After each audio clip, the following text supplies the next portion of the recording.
All right, welcome to CueXTV. We're here at Side Pockets in Blue Springs, Missouri, and I'm standing here with Dennis Hatch, the Hatcher Man. I am Mike DeMarco from Ship to Cash. We've got a great lineup today. Yes, first and foremost, we're going to have Rodney Morris and Shane Thompson going at it. How do you think about that? I think it's a great matchup. I think the fans are going to be excited about it. Rodney, he's entertaining, always. Shane's a great player. Number two, I believe, or three in Europe. So I think it's going to be an explosive match. I think it's going to be a lot closer than people think. Yeah, I think so too.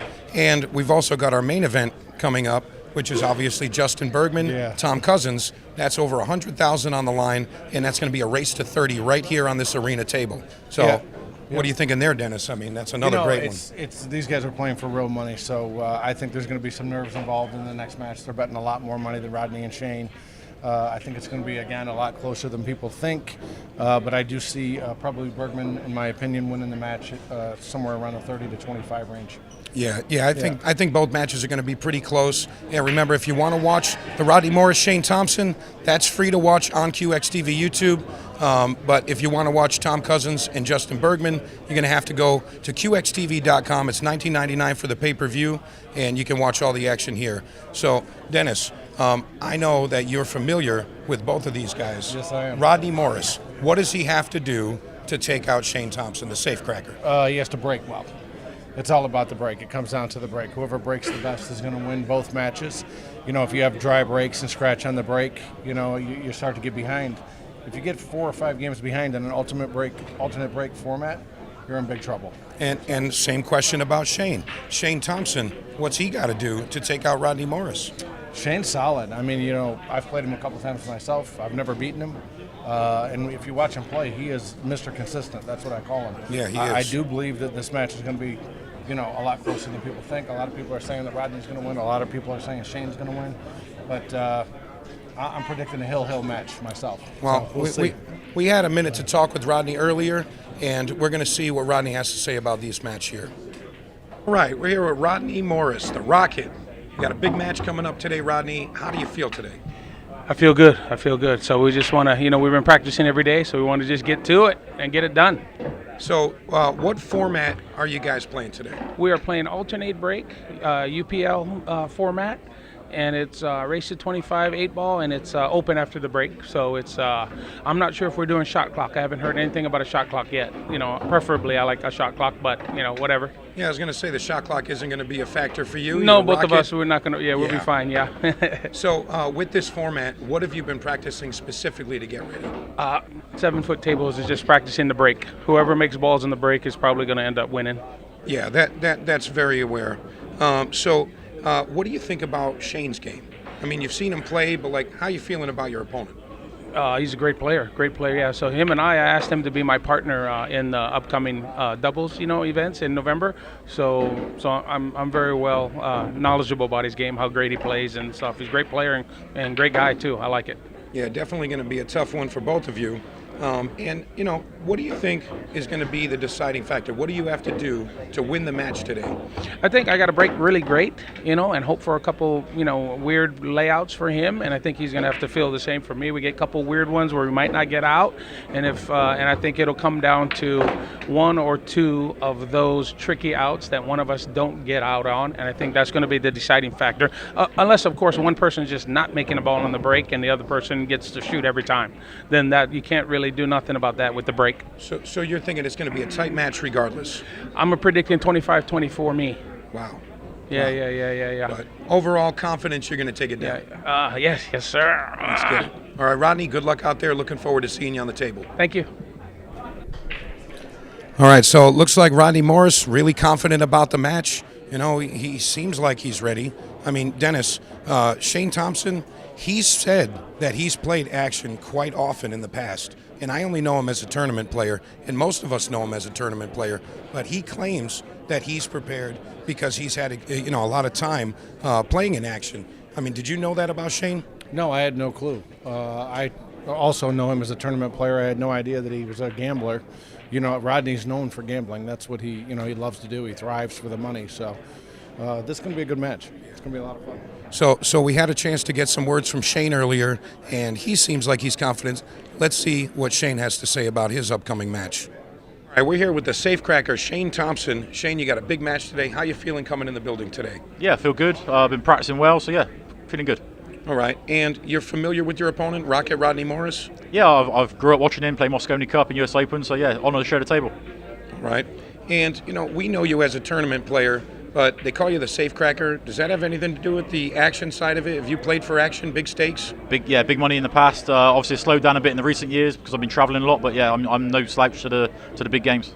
All right, so in preparation for this match, what specifically have you been working on? Just my break, really. I kind of feel like if I make a ball off the break, I'm not going to miss a lot, so yeah, just working on the break. Okay, and how do you feel Rodney's going to do in this type of format? Well, we all know Rodney can play this game. I'm kind of hoping that the longer race will kind of fade him out a little bit, but yeah, we'll see what happens. All right, and in your opinion, it's just going to come down to the break? Is that really what the deciding factor is going to be? Yeah, and I think obviously the way the table's playing, the cue ball control is going to be a big factor. So I kind of feel like I got the upper hand in that situation. But yeah, we'll see how it goes. All right, so definitely confident you're going to take this down. Yeah, definitely. Yeah. Absolutely. All right, Shane Thompson, looking forward to seeing you on the table. Thank you very much, Mike. Good luck. Thank you. All right, Shane Thompson also feeling pretty confident, getting ready for the match. Says he's prepared. And I got to go back to our main event tonight. CueXTV Table Kings. That's going to be live only through CueXTV.com. It's $19.99 for the pay-per-view. Make sure you go get that. Dennis, I got to ask you, what about this match? I feel like Americans are all about Justin Bergman. You cross the pond, they're all about Tom Cousins. We got a two-time world 8-ball champion taking on the iceberg Justin Bergman, someone known for action. So what do you think about this match? Again, I think, two quality, great players. Justin is known to play for the cash, just like Rodney. Tom's the number one player in Europe, plays English 8-ball, number one player. So, again, I think it's going to be a lot closer than people think. It's all about the break. Whoever breaks best is going to win. But, yeah, tonight I suspect there'll be a couple hundred people in here watching the Bergman-Cousins match. Yeah, I totally agree with you, Dennis. So make sure you guys tune in for the action later. Again, Tom Cousins, Justin Bergman, QXTV.com. That's where you get your pay-per-view pass. But for right now, we're going to send it over to Comms, get this match started. We got Shane Thompson taking on Rodney Morris.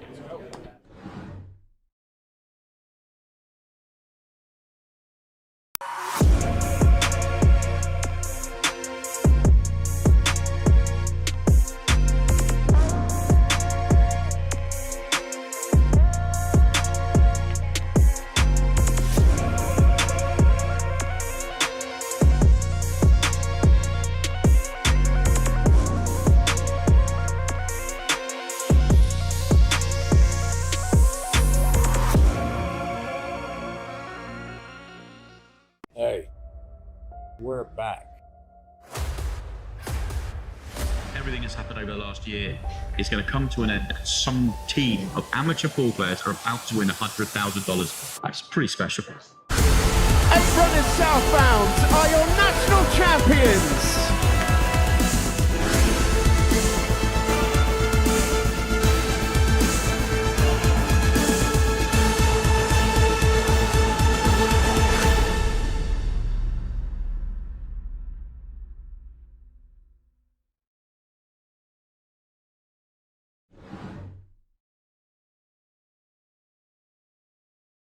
Kansas City, Blue Springs, Missouri. How you guys doing tonight?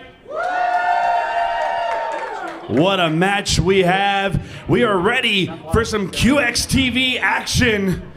Real quick, I want to introduce our referee, Mr. Daryl Hibbard. And our first player of the night, coming from Honolulu, Hawaii, it is the Rocket, Rodney Morris. And his opponent, all the way from Taunton, United Kingdom, it's the safecracker, Shane Thompson. CueXTV, baby, let's get it on!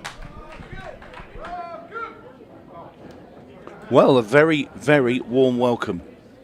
Here we are at Side Pockets, Blue Springs, Kansas City. Shane Thompson from England taking on Rodney, the Rocket Morris from the US of A. Race to 25. $25,000 in the pot. And this is going to be an absolute belter of a match. I'm Tony Holgate, and joining me in the commentary box, none other than the Scorpion himself, Johnny Archer. Good afternoon, sir. What's going on there, Mr. Man? Well, we're here for a bit of pool. How do you see this then? Come on. Rodney's a very good friend of yours. He used to be your roommate. Yes, Rodney's, a lot of people don't know, 8-ball is probably one of Rodney's best games. So he really plays it well. You know, him and I, we actually play in the league out of the same room. And so we've had to play each other a couple times. And, man, he just plays the game. He plays 8-ball well. He's got a good mind for it. So it's going to be, it's going to be tough for Shane, I believe, on this. And, I'm trying not to say it with my heart, but I think, Rodney, it's going to depend on Rodney's break. Yeah. Yep. I mean, the thing is, Johnny, when you're playing, we used to, we used to tournament play with like races to 6, 7s, 8s. This is about stamina. A race to 25. What you must have played a few of these over the time. I mean, what do you have to do to prepare for this? Well, look at Rodney in the picture right there. I tell you right there how fit he is. So that's. I don't think stamina is going to be a problem for Rodney. It's just, like you said, it's just going to be it's going to be a grind. I mean, you're going to have to pace yourself. You can't try to come out 100 mile an hour and go because you're going to run out of gas. So. It's all about pacing yourself. I think it's really about slowing down a little bit, which Rodney still plays fast. But even with his speed, he's going to have to slow that down, I think, just a little bit. And, there's a dry break already. Already first game. Yeah, exactly what Rodney Morris would want. Get an early feel for the table. Of course, this is the first of a doubleheader today in these money matches. Yes, the second one tonight. And if you want to see that and you really don't want to miss it, you've got to go to www.CueXTV.com, and it is $19.99, and it will be Tom Cousins taking on Justin Bergman for $100,000 pot. Man, Table Kings. It'll be something to watch here. One thing I'm looking at. Just look down at the screen. Look how nice that Brunswick table is. Yeah, they're beautiful, aren't they? Man, I'm telling you what. I'll tell you what, Bill here, the owner of Side Pockets, put 25 of these in 2 days ago, all brand new. The whole our arena have got these brand new Brunswick Tournament Elite tables, and they are fantastic. They look beautiful. Yeah, I walked in. I was walking back to the bathroom earlier, and sure enough, man, I said, man, look at all that. That's such, man. It just makes the room look so nice. And then they had the white Gold Crown 7s. We have a Gold Crown 7 black where I'm at. That was the match I played Gabe on, and it was really man, I tell you what, I just love the way they look. So then, Johnny, where's he going here? How's he going to get around these last 3 stripes? He's going to probably just slow roll his ball. He's got the 4. He's got the the thing is you got the 11. So I think he's okay. He can come to the left of the 8 here. But he's going to have to definitely not try to get all the way to the 1. He don't want to get to where the 1's at. Okay, it's good enough, yep. Because if he got where the 1, he can get snookered. So, well, the Rocket starting off in fine style after the dry break from Thompson, and it is Rodney Morris who takes the opening rack. Just 24 remaining that he needs. We're just getting started, huh? Yeah, we're here for a while. I know it. And this is what's coming up later. Tom Cousins taking on Justin Bergman, race to 30. The only way you can watch that, and you don't want to miss it, is go to www.CueXTV.com. $19.99 will get you the whole match. And that is going to be an absolute blockbuster. Man, I tell you what, it's the buzz going around, that's for sure. Yeah. These 2 matches here, Rodney is like they're on the undercard. Rodney's match here, Rodney and Shane, and then the main card, the main fight is tonight with Mr. Tom Cousins and Justin Bergman. Top cat, there's a man, an iceberg. Yeah, you've got the best of Britain there with Tom Cousins, phenomenal tournament winner, taking on one of the USA's great 8-ball players, Justin Bergman. Well, now that's interesting. See, both guys come up dry, so this could really be an interesting match. Who figures out the break first? Yeah, and it's incredible because the table's brand new, and obviously all the balls, everything, and this is the first racks that have been played on it since it got put in here. And you expect, with a new table to make quite a few balls, don't you, early doors? Well, the thing is, what I've already seen the way the pockets are. They're definitely not as loose as the ones that we had in the TV arena before. These here are not as loose. I can just tell the way the angles are. They're not going to go in as quite as easy. I mean, it's still going to be, it's a bar table, so 7-footer, so it's still going to be kind of wide, but not quite as wide as I think before. Well, it's a very open layout here for Thompson on the stripes. Once again, be expecting him to run this rack as he slots the 12 ball into the corner. Just at 15. I mean, it might pass down into the bottom right. I don't know if he just wants to drop stripe into the side pocket and come and get it that way. What would you do, Johnny? It'll go in the side pocket right there where you shoot that ball at. He'll be able to go in over there. He don't have to shoot it in the corner. So it goes past there. No, it can't do, surely. Yeah, it'll go in the same pocket he just shot that ball in, I believe. No, it's just the way he played it. I thought he might be playing to play into the right side pocket, but no, he's definitely not. I don't think so. Yeah, I didn't think so. Oh, that is definitely not the best. He wanted to at least get a couple more inches out of that 2 or 3, so he can make it. See, and if he stays down kind of where the 6 ball is, see the cue ball is going to hit the 3, and it kind of stay with it. So he's going to have to judge that. He'll be okay. He'll be able to get it out. Okay. Ooh, he hit the 6. That helped him. That helped him a lot. It did indeed. Yeah. Because it had a little bit of speed to it.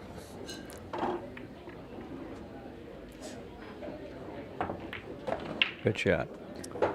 Simple 8 ball now for Shane Thompson, and this will be 1 rack each. Nice and it goes 2 dry breaks and 2 run-outs by the opponent straight afterwards, and we are level.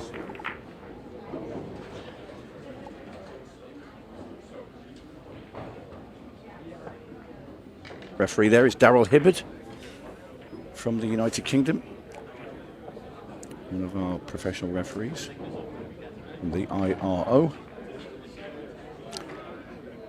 Shane Thompson. Well, smiles at the moment. It is very, very early. Obviously raced to 25. Well, look at Rodney. He is focused now. Oh, boy, look at that. Well, I hate to be on the other side of that. Yeah. Huh? Look at that. He's a on beast. in. He's on in. So what you got to be, though, because to beat Shane, he's going to have to be top-level game. Shane's such a great player. Thompson breaking Here we go. rack number 3. I don't know if I like this from right there. Yeah, we did. Okay. You don't like the break from the head ball straight in the middle? Well, in the middle of the head ball. To me, it's a little bit. If you miss-hit it from that angle, from the straight on, if you just miss-hit it just a little, it brings the side pockets into play a lot. It just does. You have to hit it, or at least hit it hard enough to where the cue ball comes back past the side, and then if it goes left or right, it should be okay not to go in the pocket. So it's all about the speed. You can sure mess up from there, but. Well, I can say that side pockets is starting to fill up as well now. Spectators getting their spots for the best viewing. That is in the house, but this, again, there they all are. They're all coming on in. Everybody's coming on in today. It's going to be what a great event this is going to be here all week. Man, I think everybody's very excited, I believe. I know I am. Well, it's going to be the 3rd rack in a row that stripes have been the choice. And I think it's going to be... I like the pick here. I like that pick. I like it. This looks like a break and run now from Thompson. Thing with that, he got a little bit straight on this ball here. I believe I'd have went forward, at least try to create some kind of little angle. It's straight back. Yeah, the 11 goes in the corner, yeah. See, that's what I'm saying. That was it got it where by him getting straight on that ball, it got it where it kind of put him out. He could soft roll this. Oh, he's not soft roll. He's drawing. Ooh, see, I wasn't convinced about it. I'm with you. I think he Okay, could have that just was, rolled that in. The cue ball would have just hit the side and had a pretty what I straight would have shot. done there, I think, I would have, when I shot that ball in the side, I believe I'd have rolled up. He made a good shot, but I'd have rolled up and shot the 11 then, and then shoot this ball that Yeah. way. Yeah, because 11, going from the ball on the right to the 11 is wasn't going to be that easy. I mean, it could go wrong like it almost did. Yeah. Well, it's a fast and furious start. 2 dry breaks from Shane and Rodney to start with, and they both cleared up off each other's break, but that's the first break and run from Shane Thompson, and now Rodney Morris is going to have to respond in kind. When I Tony, I see you always in the booth. Why aren't you playing? I don't play. Maybe you don't play. Retired. I heard about how you played before. I remember you coming to Vegas. I And did play. come to Vegas, yeah. You weren't very good, but I mean, you tried though. I mean, you tried hard. I like the way you tried. You know, keep the momentum fight going. I was all right. You were lucky you avoided me. That's all I'll say. Back in the 90s. You know, that's why you won so many world titles, because you avoided me. You know, that's probably an honest statement that I'll have to agree with. I'm so happy I avoided you. Well, I'll tell you what, Rodney Morris didn't avoid, and that's scratching. What I tell you from about this break. the center? See. Well, actually, he got unlucky there. I He mean, did. because he didn't go in the side. Yeah, I the mean, cue ball was stopping, that and then it's been that bumped was in. That was woefully unlucky there. And stripes once again seem to be the player's friend. Thompson playing the combo, 14-15, and stay on the 14, which he has done. That was definitely it could have went wrong, but he really soft rolled it nice. Very good. That was the way to do it. Yeah, they are incredibly fast, these tables. Really have got to give every shot 100% concentration, because you can easily just roll out of position. One false move and you're done. But this is a chance for Thompson to get 2 clear.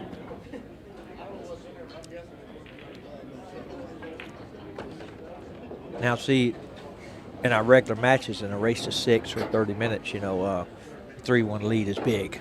Right here, yeah, they're going to definitely have a lot more time.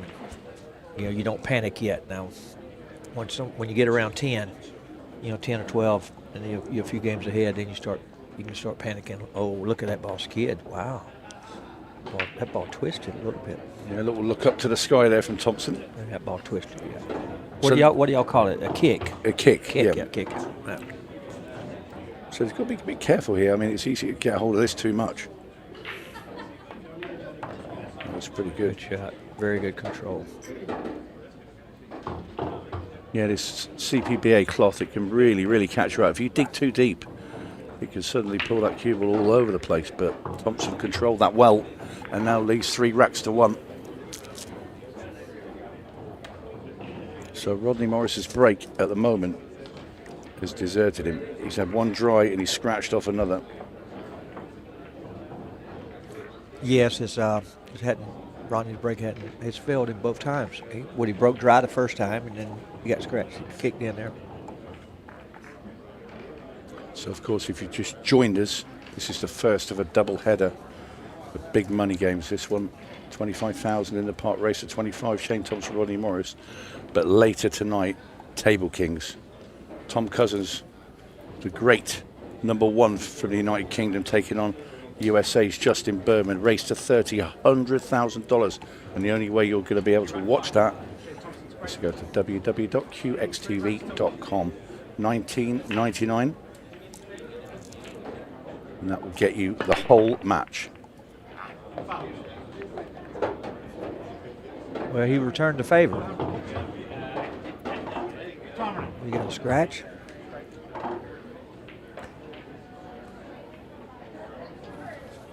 Well, let's see what Rodney's got here. He's got. Oh yeah, see, he went straight in. See, I just don't. I'm not real comfortable breaking from the center. Just the angle that it had. I mean, with a straightness, if you miss it one way a little, that seemed like them side pockets become really big. So Rodney Morris back at the table. Remembering this is a race to 25, $25,000 in the pot. The winner will be a happy man later today. I'll buy a few beers, Johnny. Might buy a couple. Might not be enough for you or for the week. Oh, I don't know about that. Oh, Yeah. that's right. You get yours. No, I don't. You have to pay for yours? I have to. Of course I do. Oh, you need to go out there and play a match in it because you ain't gonna have enough money. Yeah, I haven't got 25,000 to throw away against these two. But yeah, $25,000 the winner of this match.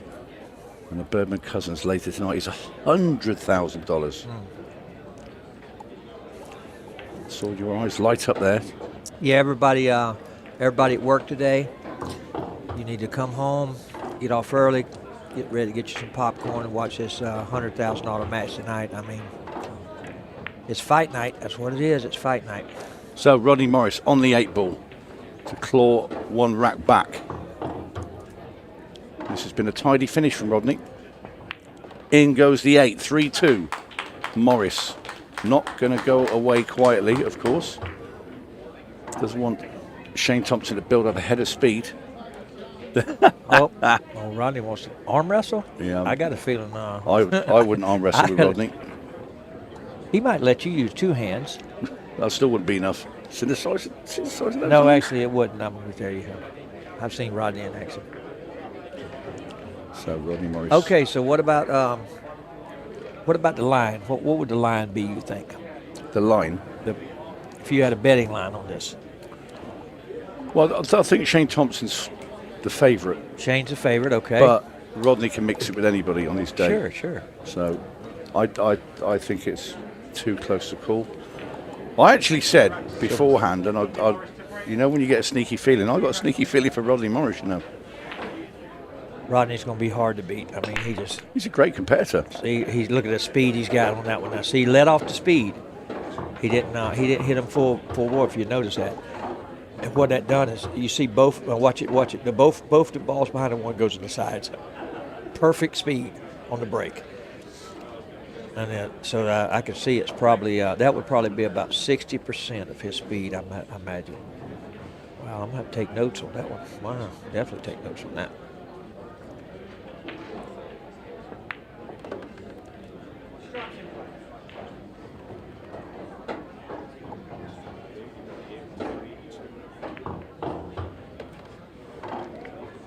Okay. He took care of the little bit of a problem. He still has the 8 ball there. I would leave this 11. I don't think I'd play it.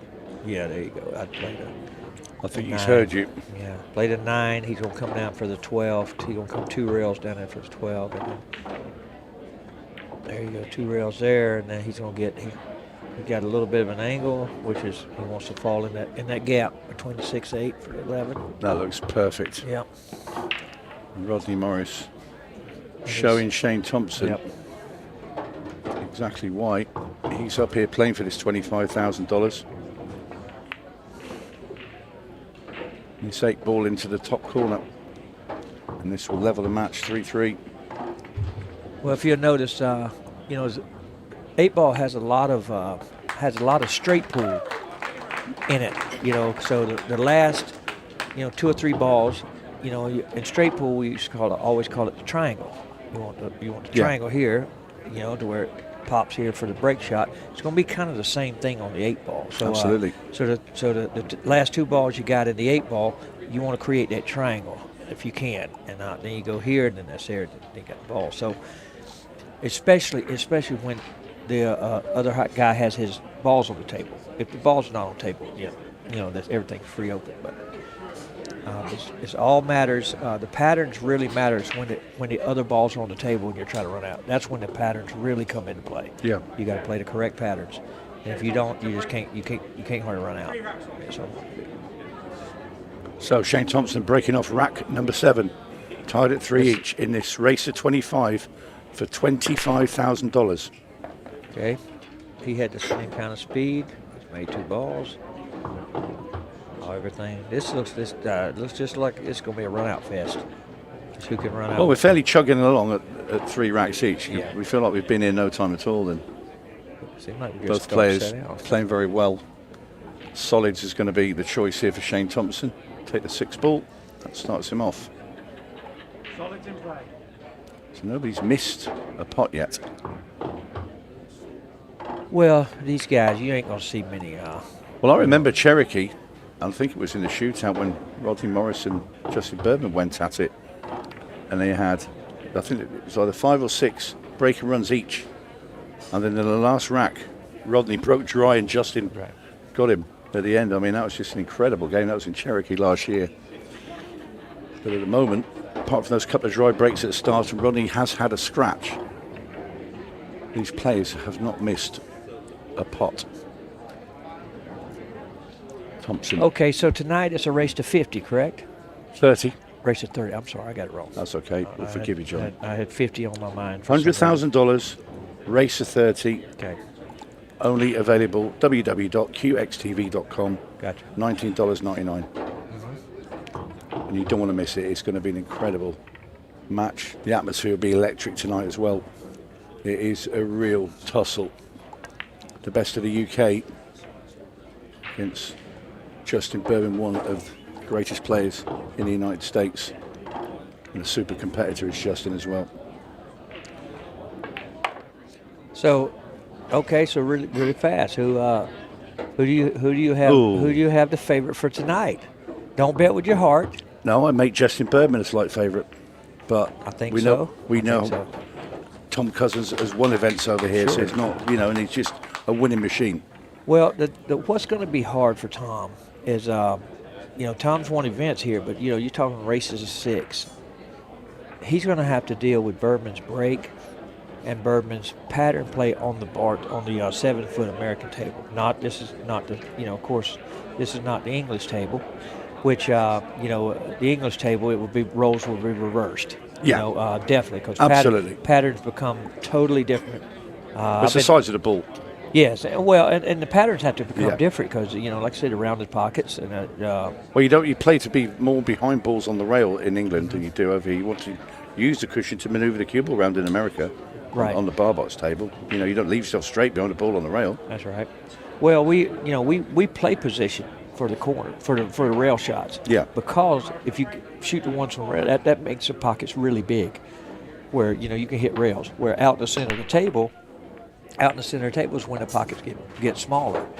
See, it's the opposite on the English table. Down the rails is no good, but out, y'all try to play position out in the table. Yeah. So it's a totally different, like I said, it's opposite on everything, and a race to 30 is going to be hard for it's going to be hard. Again, we're down to the stamina Top Cat, thing. Yeah. It's just going to be hard for Top Cat. I mean, but then he played a race of 30 not that long ago against Caesar Chandiga from Uganda, and that was like in the first half of that match, Caesar was close to him. He pulled away at the end, but that was a race of 30 as well. Well, but you got to remember though, that was a race to 30 on the English table. Yeah, it's a whole different game. Oh, absolutely. Here, race to 30 here, as opposed to race to 30 over there, is two. Like I said, you have to play 2 totally different games. You got to play out in the center on the English table. You want to play closer to the rails on the American table. Yeah. So that's the whole thing is the pattern. And when you play in a race to 30, it comes into play. So has he just created a little problem there, Johnny, with that shot? I don't think it's. He's going to go ahead and go into the 7 now. Oh Lord! Now that was a huge mistake. I'm talking about that was absolutely massive. Yeah, that was a big mistake. And he still squeezed the 7 in? Not by this ball here, because he wouldn't have broke it out. He wouldn't have tried to break it out if it went in by the 13. This is going to be, and he's got to make this ball first. Good shot. Okay, so let's see what he could do from here. He has got his hands full here. I see, unless he can follow down, if he can follow down and hit the 14 and keep the cue ball close to the bottom rail. See, coming over to the side rail is no good. I don't like that play. I don't like this play. The reason is because he comes too full, and he actually got a little angle. If he'd have slow rolled it, the cue ball could have stayed on the bottom rail, and he could have had much better angle to soft roll the ball and get position. He still may get there. See, that's. Oh, he goes up in the corner. See, that's what. Well, maybe he does. Okay. He goes up in the top Goes left to the corner. Good play, Rodney. He's played for that as well. Wow, Definitely sure he played did. for Sure that. he did. Good shot. A hell of a spot by Rodney Morris. Very good. Oh, whoa, Oh. That's unlucky. The shot was there. I mean, Well, he's got to kick the 8 now into the side. by him not breaking it out on that one shot, he just he didn't get nothing else. Nope. There we have the first non-pot by a player. That's not true. It is. He was a kick. That wasn't a pot. That was a He kick. missed it. He missed it. That's a kick. That's not called a pot. When you shoot at a ball. Y'all, a pot over here is like. But that's the first ball that hasn't gone in when a player's been at the table. Well, all I know is over here, a pot. You put a plant. right. You put a plant in it. You don't shoot it on a pool table. I ain't never heard Let's of not a argue with pot. Johnny. Don't do that's- it. Don't do it. I mean, you put a. I mean, we. Yeah, you were going along really nicely as well. I was so pleased with you. Oh, we're just getting started. It's going to be some kind of week. I'm gonna torture you. I'm gonna tell you what. I'm gonna torture you. Well, I would say your nickname. I ain't ready. No, I ain't ready to reveal it yet. no, I'm not going ready to reveal it yet. We need to leave that one at the door. No, it's going to get revealed sometime this week. Whether on my Facebook, if anybody wants to know it, you tell me. I'll let everybody know it on the Facebook. And of course I it isn't gave my him a nickname. wonderful nickname. No, you I think it's well. Your guys love it. Why you want me to keep? Why you keep my eye on the thing? You Well, there's a don't- match going on. In case you hadn't noticed, they're playing for $25,000. What am I going to do? I'm not messing them up. I'm in the booth over here. They can't hear me. So Thompson needs to do something with his 13 ball. He's going to try and kick the 8 away from it. How's it landed? He's Oh, okay. boy. If he hit it at a speed, though, I didn't like it because if that cue ball stayed with the 8, it would have stayed on top of it. He wouldn't have had it. He wouldn't have had it. He'd had a kick. I'd have hit that ball with more speed, because with that speed, he could have stayed with the 8. But good shot. So Thompson to go 5-3, regain that 2-rack cushion with a simple 8 into the side pocket. Okay, all you smarties out there that think y'all know the lines and stuff like that, y'all give me the line on the mat. Y'all text me on Facebook or wherever. Give me who y'all think's gonna win. Well, I still think Rodney has a great chance. And this is what's coming up later tonight. Don't forget, the only way you can watch this, www.QXTV.com, $19.99. And we're just going to hand over to Mike DeMarco and Dennis Hack.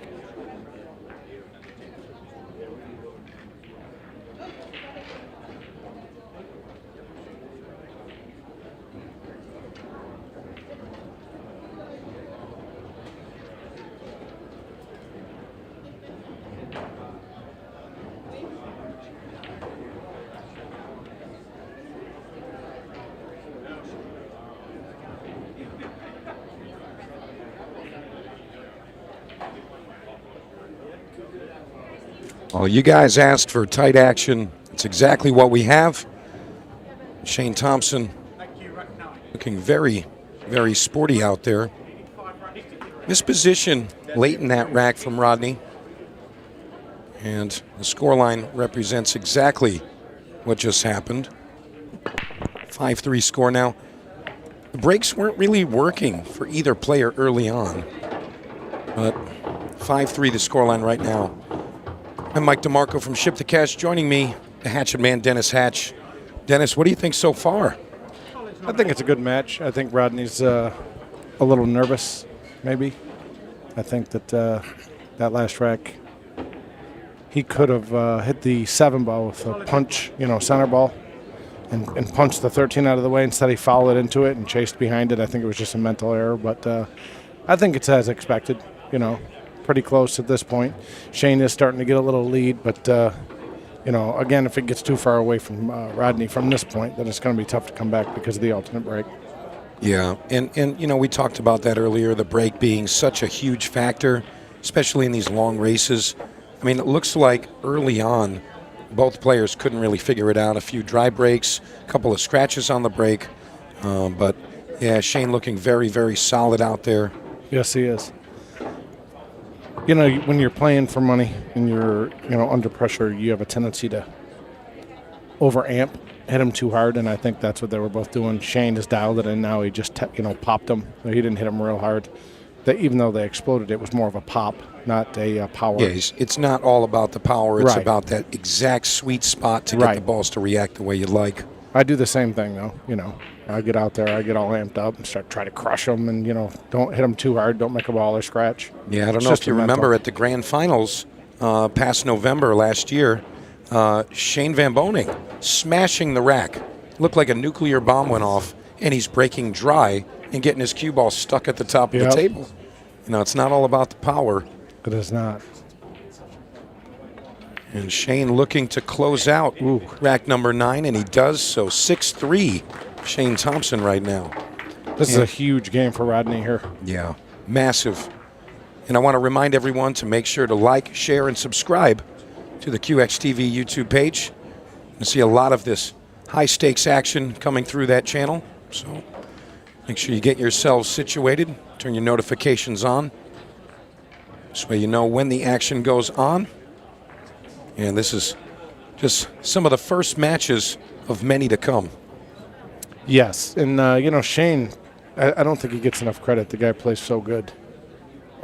He's just so consistent, you know what I mean? He's a great player. It's funny you say that. It's like when you're standing next to folks like Tom Cousins, world 8-ball champion, sometimes you can be slightly overlooked. Yeah. But I agree with you. He's one of the top players in the world, especially in this format. Yes. Rodney broke dry. That's a big swing right there, Dennis. I got to be honest, the rack didn't look to be the greatest. As you can see, only a couple balls got past the side pocket. Yeah. Most of them are down here. When Shane broke, they exploded. And he's going stripes here.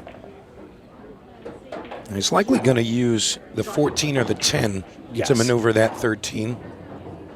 Orange stripe blocked by the green 6 towards that bottom right corner. And I'm not saying that he got slugged on purpose. That, they use the ultimate pool rack. The back of the rack is open. Sometimes they don't freeze well.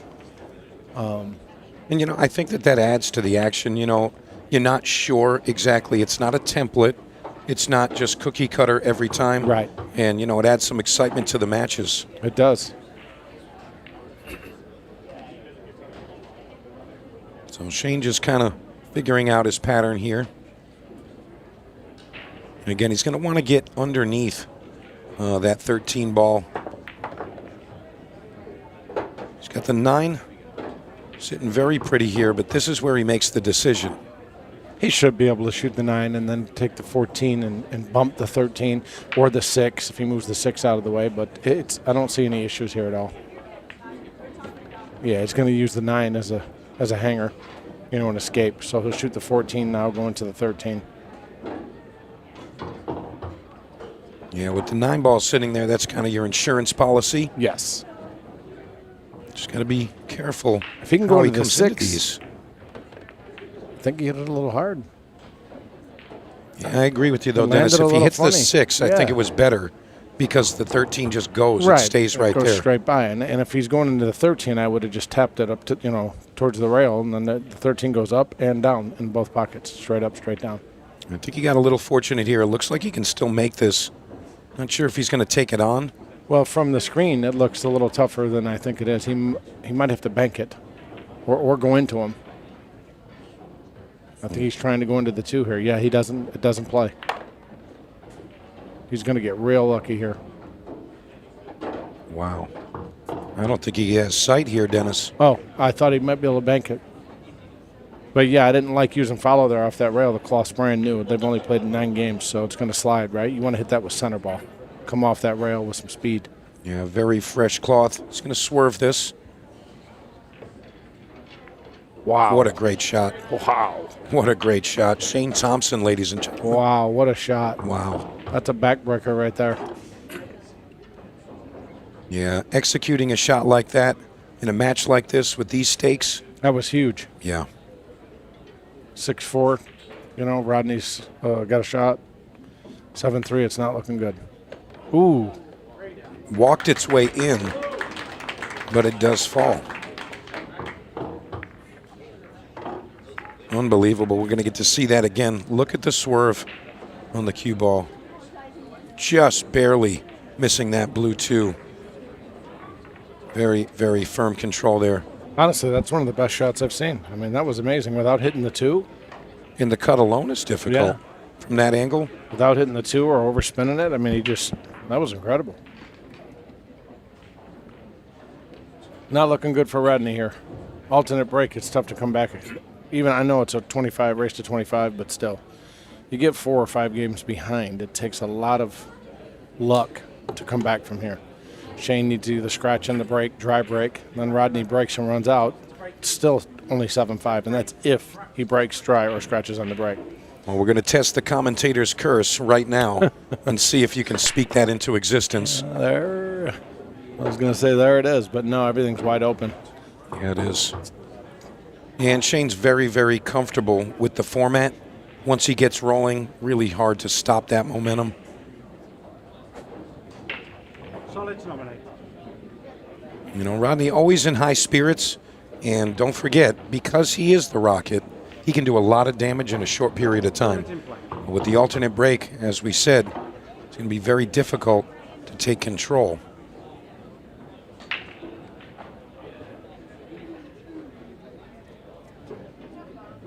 And I got to say, both players, very nice pace. Very nice pace of play. I don't think I've heard the shot clock once. No, not at all. I don't think I've heard it once.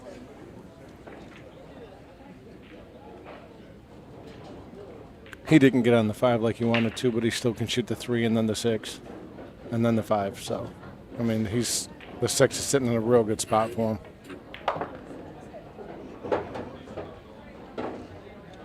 Yeah, I think he's going to do those maneuvers right now, Dennis. Just pop the 6 in the side, arrive clean on the 5, clean up the remainder.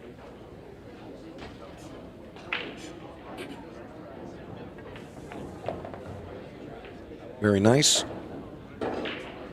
Yeah, I don't see any issues from here. I can't see the angle he has, but he can probably just follow down to the bottom rail and shoot the 7 next. Yeah, it looked good. You know, they tied it up at 3 games apiece. And it looks like Shane Thompson really pulling ahead here. Kind of showcasing some dominance right now. Yeah, nothing's going Rodney's way. He's breaking dry, scratch, breaking, scratching on the brake. And then he tried to go into that 13 when he shot the 7, followed, and hooked himself. So, pretty unfortunate. Well, I'll tell you, after rack 15 concludes, which is just around the corner, the players will have just a few minutes to kind of reset. Perhaps Rodney get himself situated. Yeah, because once a player has a big lead like this, they freewheel. Now he has, there's no pressure, no nerves. So he's going to get out every time he gets a shot. And there you go. 8-3. Shane Thompson currently. I want to remind you, our main event coming up, it's going to be at 6 p.m. Central. Tom Cousins, Justin Bergman, right here in this arena, 100K minimum. And I'm sure it's much higher than that at this point. Race to 30, International 8 Ball. What a match. What a great match. And again, CueXTV.com to purchase your pay-per-view pass. It's just $19.99. It's going to be a barn burner. Yeah, it is. It's going to be close. I think it'll be within 5 games. Yeah, I think so too. I think Justin will start out probably, pretty good. I think he'll get an early lead. I think Tom's a slow starter. But I think once he gets comfortable, I think it's going to be somewhere in the 30 to 25-ish range. Yeah, I've watched some of Tom Cousins' previous International 8-Ball performances, and one of his matches, finals, Craig Waddingham, and Craig's on the hill. Tom still needed a few, and he somehow just made it happen. Played perfect, right through, gave him one of his titles. Should call him the Stripes. Everything lays pretty good here. I don't see really any issues at all. Play the combination here and float down. Yeah, that was a nice opening shot. Pretty comfortable. Yeah. Green and orange stripes didn't tie up. Yeah, everything lays nice. This is good for Rodney. He broke well that time. He didn't overhit him. He popped him like Shane did, and he made a few balls. And from here, everything is pretty routine. Just shoot the 14, follow up 1 rail for the 9. I think Rodney needs a little break here. You said at game 15, I think he'll like taking that little break. Yeah, and I think, for Rodney's sake, there's a bit more of a runway. So, there's a lot of time for Shane to make an error on the break. There is. Rodney take advantage, come back a little stronger. It does look like he made the adjustment on the break there. He did. He popped him and didn't hit him too hard. He hit him square. And again, like you said, they're playing a race to 25. There's a long way to go. Shane makes one mistake. Rodney capitalizes on the mistake and breaks and runs out. Now you have a 7-6 match. It's right back to where it should be. And then it puts a little pressure on Shane, and Shane will have some heat on him. That's one thing about Rodney. It doesn't matter what the score is. He's never given up. He's a grinder. He plays for the cash. So. Yeah, and he has a tendency to keep himself kind of lighthearted about it. Yes. Enjoying the game, enjoying who he is and what he does. Yes, agreed. And Shane never changes his face for anything. Yeah, literally. It's like, hey, you just won $1 million. Yes. He's like, all right, can I get a match? Yes. Okay. Thank you. Okay, thank you. No, Shane's a great guy, very confident player, and we're seeing the fruits of his hard work. Mr. Consistent. Yeah. 8-4, Shane Thompson. Ooh, we got a nice kiss there. Yes, he did. A little congestion around the 8, though, here, Dennis.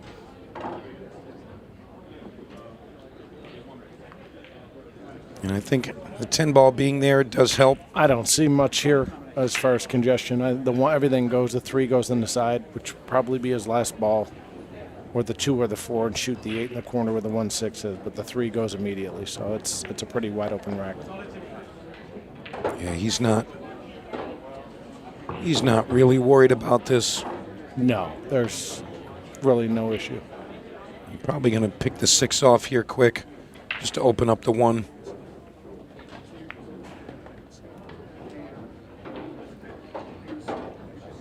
Yeah, everything's sitting very nicely. It is. It is. He's going to have to make a massive error to not get out here. And it doesn't matter which way you go, 5-1-7, 1-5-7. It doesn't matter because everything's pretty much within a foot of the hole. So, yeah, he'll shoot the 1 here and then roll up to the top rail, shoot the 7 and slide down table. And then the 2 and 4 come off the rail for the 8. So everything here is pretty routine. And again, I got a comment about the shot clock. I haven't heard that Not once. from Nope. either player. And I'll tell you what, that's the most enjoyable type of pool for me. Just it's a reasonable pace, Yeah. and you can enjoy it. It's engaging. Really, really nice.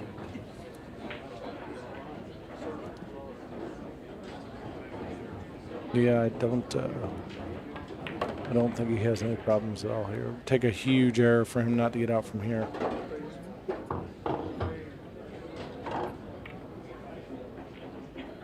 And as long as he keeps breaking and winning on his break, then it keeps putting a lot of pressure on Rodney. And he's going to execute very nicely here.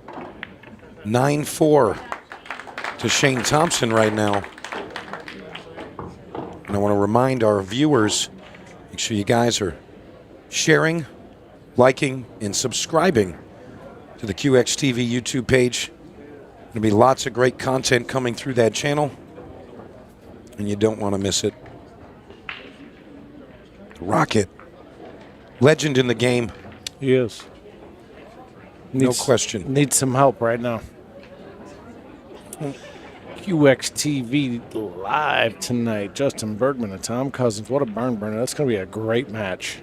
Yeah, and I think it's, the case of wherever you're positioned in the world, if you're on the state side, you're thinking Justin Bergman couldn't possibly lose. And if you're on the UK side, you're saying Tom Cousins couldn't possibly lose. Yes. And you know what? That makes for the greatest matches, Dennis. Yeah, it does. Really does. Rodney switched sides. Broke him good. Made 3 balls. Wow. Very nice break there. Big change. Watch the cue ball. Pop. Hit him perfect. That's the break right there. Little assistance with a feather with the 5-ball. Tiny to bit. keep it center table, but kind of reminiscent of a 10-ball break. Yeah.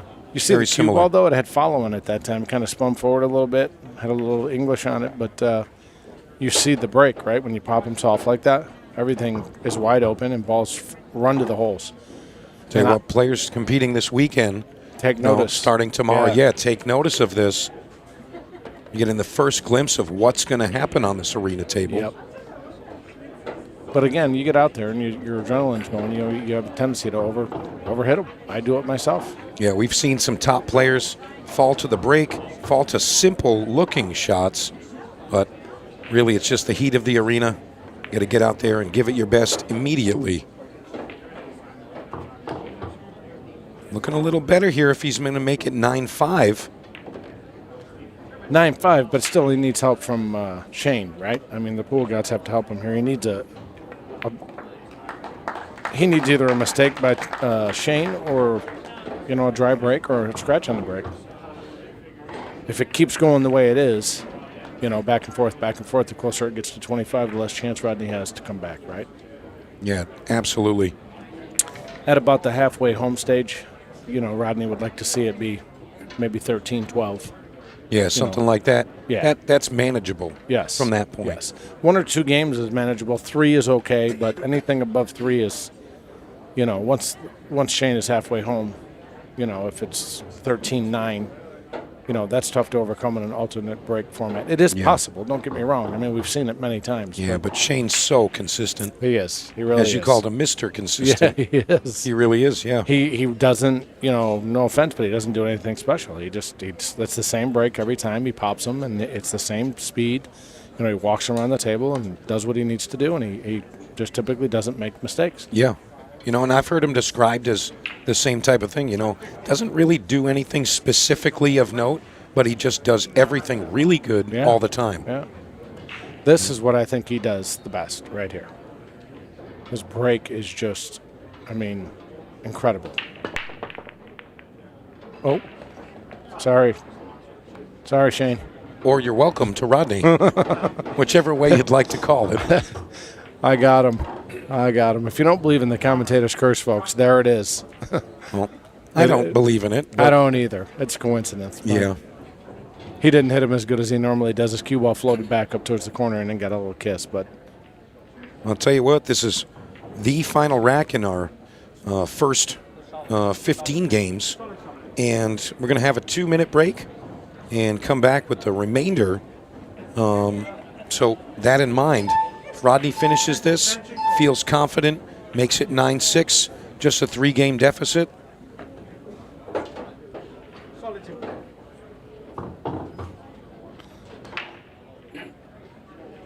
So Rodney has a chance here to come back within 3, and there's going to be a little pressure on Shane now. But I have some friends watching at home. Michael Schatz, my business partner, I want to say hello to him.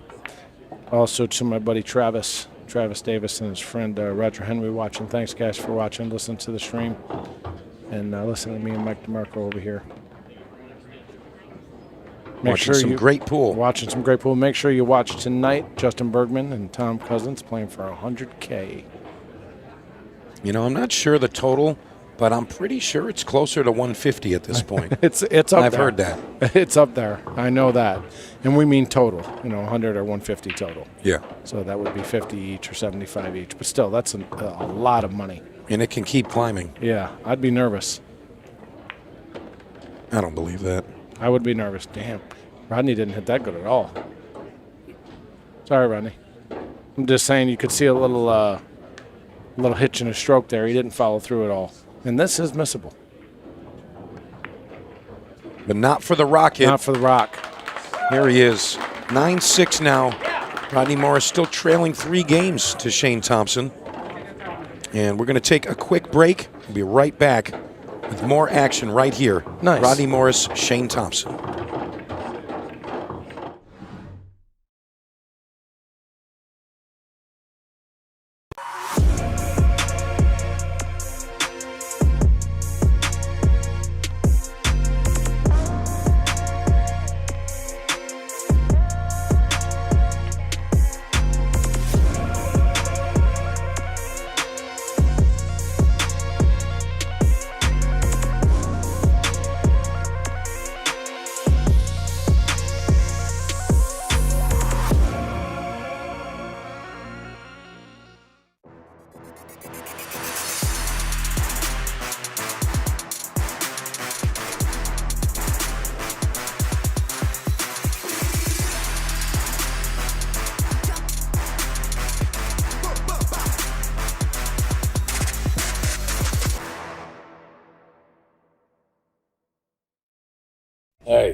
We're back.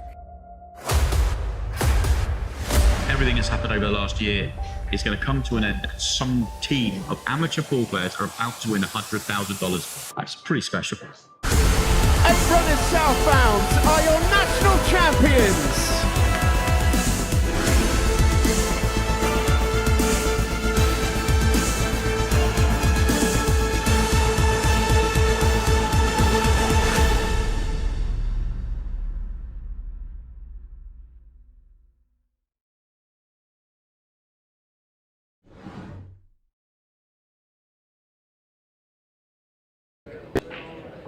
Well, we're back live from Side Pockets here in Blue Springs, Missouri. And you're watching CueXTV's Rodney Morris versus Shane Thompson. What a match it's been so far. Shane Thompson currently leading right now. It's 9-6. So a 3-game deficit for the Rocket Rodney Morris, but still plenty of pool to come. And again, Dennis, I mean, it seemed like it really did start off very off-putting with the break, at least. But both players seemed like they figured it out, but Shane's pulled ahead a little earlier. Yeah, I think that they're both, as I said, were a little probably amped up at the beginning, kind of over-hitting them, scratching, hitting them too hard. I think now they've dialed in. They've gotten a little bit comfortable, and it's more of a softer pop break. And now they're starting to make balls in the break. Shane's last break, obviously, he didn't hit him as good as he wanted to, but they're both starting to get comfortable. Rodney has closed the gap. It was 5 games at one point, looking like 6. Now it's down to 3. Yeah, we're not seeing a ton of missed shots, but a little bit earlier in the match, we did see some key shots missed. And, first off, I want to mention Rodney's missed 8-ball. So he's clearing the table here. Everything looking pretty good. Yeah, he tried to hit the 7 there and break the 7 out, and he didn't hit it good enough. He got unfortunate, and he hit this amazing to come short side and behind it and get great. But then he elected to follow this ball and go into the 13 and kind of chase it. I probably wouldn't have done that. I would have hit it with a lot more speed with follow. So he hit it soft. Yeah, and he ends up hooking himself. He goes with a kick shot. Then he kicks, doesn't get it done. Right, he kicks soft with follow on new cloth. It goes long. He should have hit this hard with center ball. Because slop counts anyway, right? Yeah. You want to kick it 107 miles an hour. Or 111. Yes. And now we're looking at Shane Thompson's amazing swerve shot to get out of this rack. Amazing. Unbelievable One of the control best there. shots I've ever seen, really. The control it took to not hit the deuce and not overspin it, get around the other balls. It was amazing. So we're going to continue this match. And, Dennis, you're going to stay right here. And we're going to tag in Mr. Tony Holgate to come call the shots. Right here, Shane Thompson and Rodney Morris. Come on, Tony. Hop in.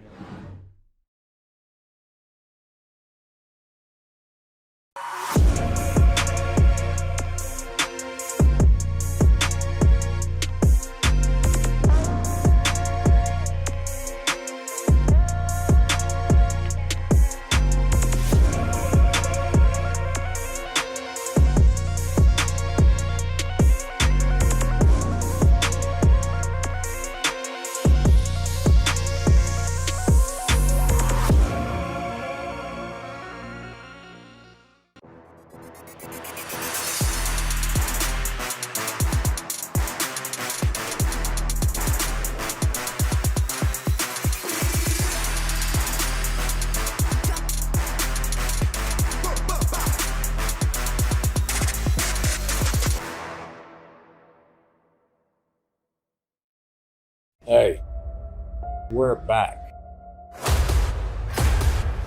Everything that's happened over the last year is going to come to an end. Some team of amateur pool players are about to win $100,000. That's pretty special.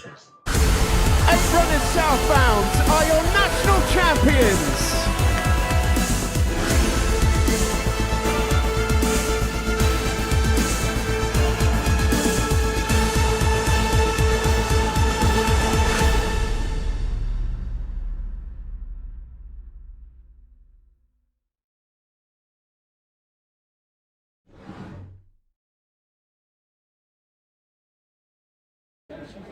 Hey guys, Dennis Hatch here with Tony Holgate back on CueXTV Live with Rodney Morris and Shane Thompson.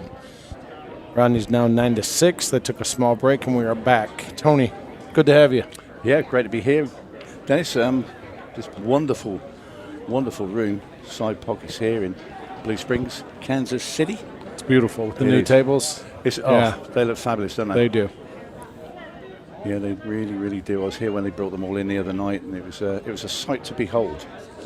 Yeah, I was in here hitting balls when they were starting to work, and these guys worked till 1 o'clock in the morning to get the tables in, and then came back the next day and worked all day. So, they did put in a lot of work, and Bill Fickle, the owner, has done an amazing job, just revamping the place and having us all here. And he had me and Rodney do a clinic and a small exhibition, and I'd like to give thanks to him for all he does for the pool industry and bringing Ultimate Pool here again. It's incredible. This was my I think my first event last year, a year ago, maybe my second, but I think Iowa might have been your first. Iowa was the first. See, I remember when you well, came onto this the is where I stage. had 2 shootouts here One of my against Kobe. favorite players. Thank you, Tony. You are, Dennis, honestly. This Love is to where see I that. had 2 shootouts against Johnny Archer and Kobe Japp that went well for me. So Yeah, that was some great memories there. And of course, you've also landed a title as well. yes, I'd like to give a shout out to Tina Larson out there watching the stream. Thanks for watching, Tina. And Good afternoon, Tina. Oh, great player another, I was herself. just about to say, great player, Tina Larson. UPL League owner and operator for Northwest Indiana. So I think it was very important that Rodney got that last rack. Huge. Yeah, huge.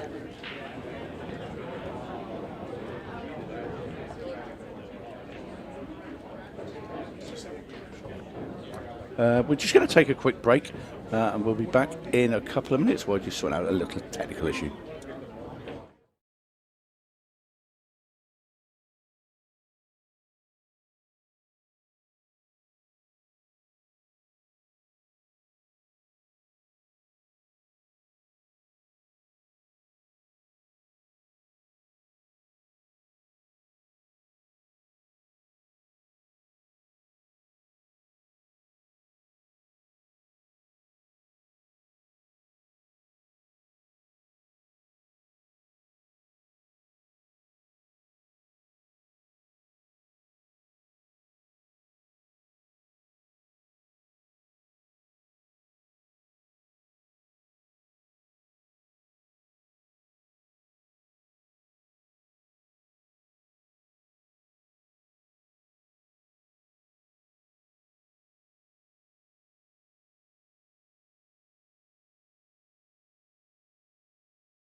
And a very warm welcome back. We have sorted out our technical issue. And we are back with this race to 25 for $25,000. That is Rodney Morris breaking off in rack 16, trails 9 racks to 6 against Shane Thompson. Tony Hoggett and Dennis Hatch here with you for the next 40 minutes or so. Then we will have the return of Mike DeMarco and Johnny Archer for your enjoyment. Return of the Scorpion. Yeah. DeMarco. He actually just came in and sat in your seat when we did that with his food, and he said, "Is it not me?" I said, "I think Dennis might be back in a minute to remove you from that chair, but you're welcome to sit there for a couple of minutes." So. Rodney and I were just talking about the break. I went out there and he said, they weren't sounding right when he was breaking head on. He said it kind of sounded dead. So he moved over a little bit to his left, and as you can see, they're breaking wide open now. Yeah, that was a big issue at the start of the match for Rodney. Yes. He had a couple of drivers. He also scratched off one as well. This is not, anything easy here. I know everything looks to be pretty routine, but the 10's sitting kind of funny. I mean, it's not necessarily funny, but you got to be careful here, because if you go into balls and you get a little funny, this is a massive game. Not big, not huge, massive. You want to win this game 9-7, put the pressure on Shane. It's very important. Yeah, you're right, because Shane's there thinking, can I pull away a really big lead here? And you get halfway through this this race, Dennis, and you think, I can't get away from this guy, and then you start to get frustrated. Right. Yeah, I mean, he had him by 5 games. Now if he gets out from here, it's about to be 2. I don't like shooting this ball, just me, but he hit it well. I would have shot the 10, the 14, and then slid back over for the 15. It was kind of routine, but he hit it well. It's hard to tell sometimes from the camera angle where the cue ball's going, but that turned out very well for Rodney. Yeah, just queuing over the side of the 7 here. It should be okay. That's in. And what's the thing about Rodney? I mean, Rodney obviously a lot better than I do, but he's a fighter, isn't he? He is. But he had to roll that ball in because he got a funny angle, and now he is funny on the 10 again, so he's going to have to cut it in the side and go up and down. He made it a little funny there. It was a little tricky. I like the bit when he just spun that gentle bit of English on it as well, just to pull it that side of the 7 as well. And, it's not easy to use inside English on a slippery table. It's really not, inside or outside. It's, you start twisting the ball and doing funny things, and stuff can happen. Yeah, he's really good with that. I'll tell you what, I was here, been here 3 days, and I was watching Rodney playing Kobe Jap. They were playing on one of those Crown 7s. Yeah, they played for like 30 hours in 2 days. Unbelievable. I was watching him playing similar shots like that, very softly, just with the left-hand side, right-hand side, and the way he gets it to grip just perfectly off the rail, and he manipulates the cue ball very, very well indeed, Rodney. He does. Rodney's, that's one thing about Rodney. He never gives up, no matter what the score is. He's always fighting. You know what I mean? It could be 12-2, and he's still not giving up. I think as long as he can keep the gap within 2 or 3 games, he has a chance, till the end. If it gets out of hand and gets, around 6 or 7 or, it's tough to come back in an alternate break format. You need things to go your way. Scratches on the brake, dry brakes, a couple of mistakes, but he has closed the gap down to 2. This is a big game for Shane here. Yeah, well, of course, I know Shane pretty well, and he'll be wanting to get that lead. Yeah, those didn't break well at all. They opened up, but they didn't sound good. He got kind of fortunate to make that ball there, the 9. But everything is pretty open. Probably take solids here. Everything's pretty wide open. You like the stripes when you look at them overhead, but the starting ball wasn't particularly easy, so he's the stripes did look better. Nothing was like the 1-5 is kind of tricky, but not really. He'll probably bump here. Yeah, but he didn't have an opening shot on the stripe, so he chose to shoot solids. Yeah. So and then the patterns here. There's so many ways to shoot this out, right? You can go 5, 1, 4. Or 2, if that's the 2, 6, 7. It's just 5, 2, 6, 7, 1, 5, 2, 6, 1, 7. You know what I mean? Everybody says what's the right way. And honestly, in 8 ball, there technically is no right way because there's so many options. Not only that, as players, you're more comfortable with certain shots and you can pick and choose. Yes. Somebody might want to play a slow roll, somebody want to play a punch shot into the pocket. Yeah, we don't all shoot the same shots. We're comfortable with different shots. Me and Rodney are left-handed, so we might be a little more comfortable with a different shot than a right-handed player would be. Makes total sense. Some people like to roll the ball like Shane and Tom Cousins, and I never did. I'd like to hit the ball I firm. don't like to roll them much either, but on this table with this new cloth, you kind of have no choice. Well, Shane Thompson is going to... He's keeping the lead. He's holding on to the lead. That was a big game. Yeah, he's just keeping him at arm's length at the moment. Yeah, had a ball not fell there, Rodney got out 9-8, would have been a huge... Funny angle on the 7 there, Dennis? He got a little funny. He'll just go behind it.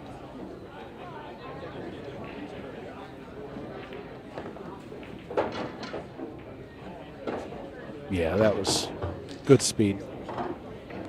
That's the thing, though. There, if you're a little nervous and you cut that ball too much, you end up going, right up on the 8 or behind the 8, and you don't have a shot. But he hit it good. So 10 racks to 7. Shane Thompson gets the 3 in front against Rodney Morris. Race to 25. Holding serve. $25,000. Yeah, race to 25. Yeah, he held serve. That was a big game for Rodney. If he hadn't made a ball there, Rodney gets out. It's 9-8 and gets the break. But also, don't forget, this is the first of a double header. Later tonight, we have Table Kings, Tom Cousins from the UK, the #1, taking on Justin Bergman from the USA. Race to 30, $100,000, and the only way you can watch that is to go to www.CueXTV.com, $19.99. Not to be missed. That will be on this evening. Huge match.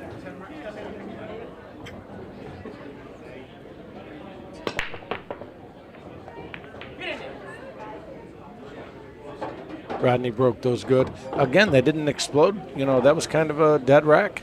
I see what he's talking about. Who's racking the balls, an American or a European? No, I'm kidding. That sounds like Moscone Cup talk to me, Dennis. I'm kidding.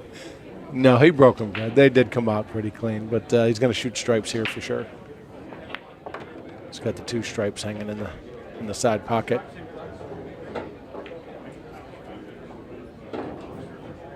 Yeah, he's going to have to shoot a stripe now. I mean, the combination now probably just because he landed a little funny. Would you leave the one then over the back of the second ball? Yeah, he might try to tap the one here a little bit, bump it, just give it a little bump, move it out of the way just a little bit like that. That was a good shot. So this is not an easy out by any means, just because of the way the 10 sits. If I had the opportunity, I'd shoot the 10 now. Yeah, if he's dead straight on the 13, it'd be fine. Right. Because there's a little angle there. I probably would have shot the 10 here. I don't like shooting that. And that's the reason why. Well, he's okay. I mean, but yeah, it's definitely a little tricky. He did get a little funny, and actually he's in a tricky spot here because he can't roll forward. Can he? I think the 4's in the way. I think there's a gap. If you could sit there, just below the 3 ball, he can get to... Yeah, well, what if he doesn't get there? Yeah, that's the problem. Or he goes too far. It's definitely tricky. He's played that so well. He did. That was great speed. That was a great shot. It looks a really easy shot, but I can tell you, if you're watching at home, to control that cue ball on the pace of that table, that was to land perfect. There. Yeah. Because like you said, Dennis, it's so easy to go behind the 3. I think he made it a little tougher on himself than he had to, though. I think he should have shot the 10 when he had the opportunity and floated up for the 12 and then went up for the 13, so. Yeah, I think you're right. I think he just, as long as he gets out, though, it doesn't matter. The thing with Rodney, he's great at finding a way. If he does fall out of shape, he can play some big shots and get himself back in. He's one of those type of players, and he's a joy to watch. He hooked himself. You can tell by his body language there, he's not too pleased. Yeah, I didn't like the way first. he hit that at all. Can he get to it? Might be cushion first. It is. Makes the 8. Good shot. A shake of the head there from Rodney because he was a bit disappointed himself that he didn't get right behind the 8. But he hit that with flat center ball, and the cue ball went straight up table instead of going forward. Well, I was saying it's not how, it's how many. Yeah. And that was another one to Rodney, and he keeps Shane Thompson firmly in his sights. Huge game there. I mean, he did try to, not get out there, but he did, and it's a big game because he had an option there when he shot the last ball. He could have just rolled up and bumped the 6, or whatever ball that was in front of him, and then settled for a long shot, on the 8. I mean, the pockets aren't tight by any means, so. $25,000 these gentlemen are playing for. every game is so important, you know. Just one little mistake can turn into 2 or 3 games, Yeah. you know. And if you're down by 2 or 3 and it turns into 2 or 3, now you're down by 5 or 6. I was saying to Johnny earlier, and it's about, you know, we used to tournament playing, you know, races to 6, 7, 8, whatever. But when it's a race of 25, I said about the stamina. Yes. Because you've got to keep focus for a long, long time. Yes. You know, and you know, how do you prepare for that sort of thing, Dennis? Do you play longer matches beforehand? Wow. Yeah, that's what Rodney was doing. He was practicing. I mean, me and Rodney practiced not yesterday, but the day before for about 6 hours. We did we practiced the break for like 2 hours, and then we practiced the 6-ball shootout, and then we played a set to 15. Wow. And neither one of us played the greatest. I think we were both tired, but he beat me 15-14. But, you know, we were working on the break, you know, changing the break, different spots, popping it, you know, drawing it, hit, you know, crushing them, just trying to see what worked. Well, Shane Thompson scratching. So Rodney Morris, ball in hand at the top of the table. She's trying to figure out which is his best pattern and route. Stripes it will be. See, already he got a little funny. I mean, why wouldn't you shoot the 7, right? Up there, the 13, that's right by the 7. I would have wanted to get that quickly, right? So, and he is just, he's not doing.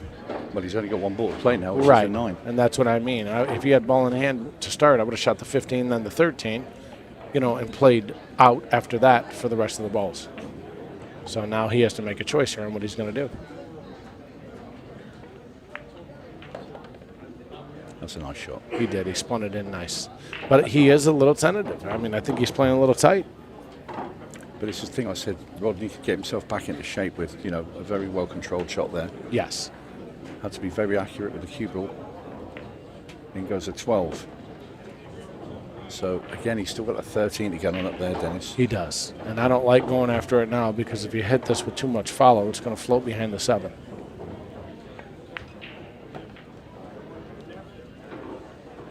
He hit it good. That's really good. I think just not leave yourself thin on it. Right. I think he has 2 options here. He can follow off the 7 to the bottom rail or just follow it with high left. Or might you screw it into the 7? He might not even hit the 7.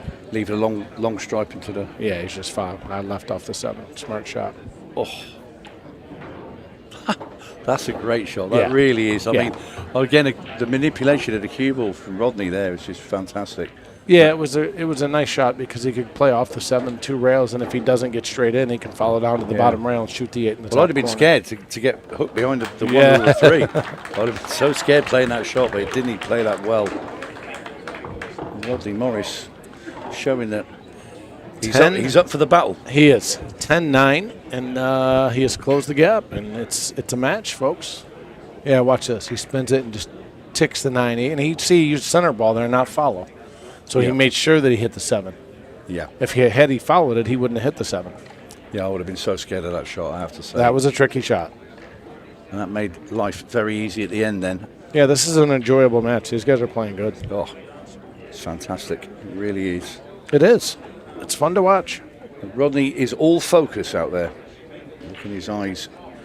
He wants that $25,000 for himself.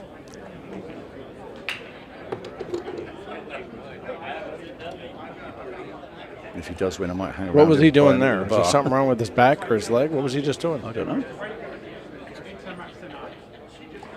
10-9. Morris 10-9. to break. Yep. 10-9, and he got a bad kiss off the break. Let's see what happens here. He has no easy shot. He's got to shoot the 3 here, I believe, at first glance. He's got to cut the 3 backwards. Yeah, I wouldn't like to play in the side from there. No, I don't think he has any other shot but the 3 ball. He has to cut it in. Then cut the 3. Unless he's point hooked. I mean, he might even be point hooked. That would be terrible. I mean, that would be cold. But this is no easy shot. I mean, you have to cut this thin. But I'm shooting the 3. It's a big pocket.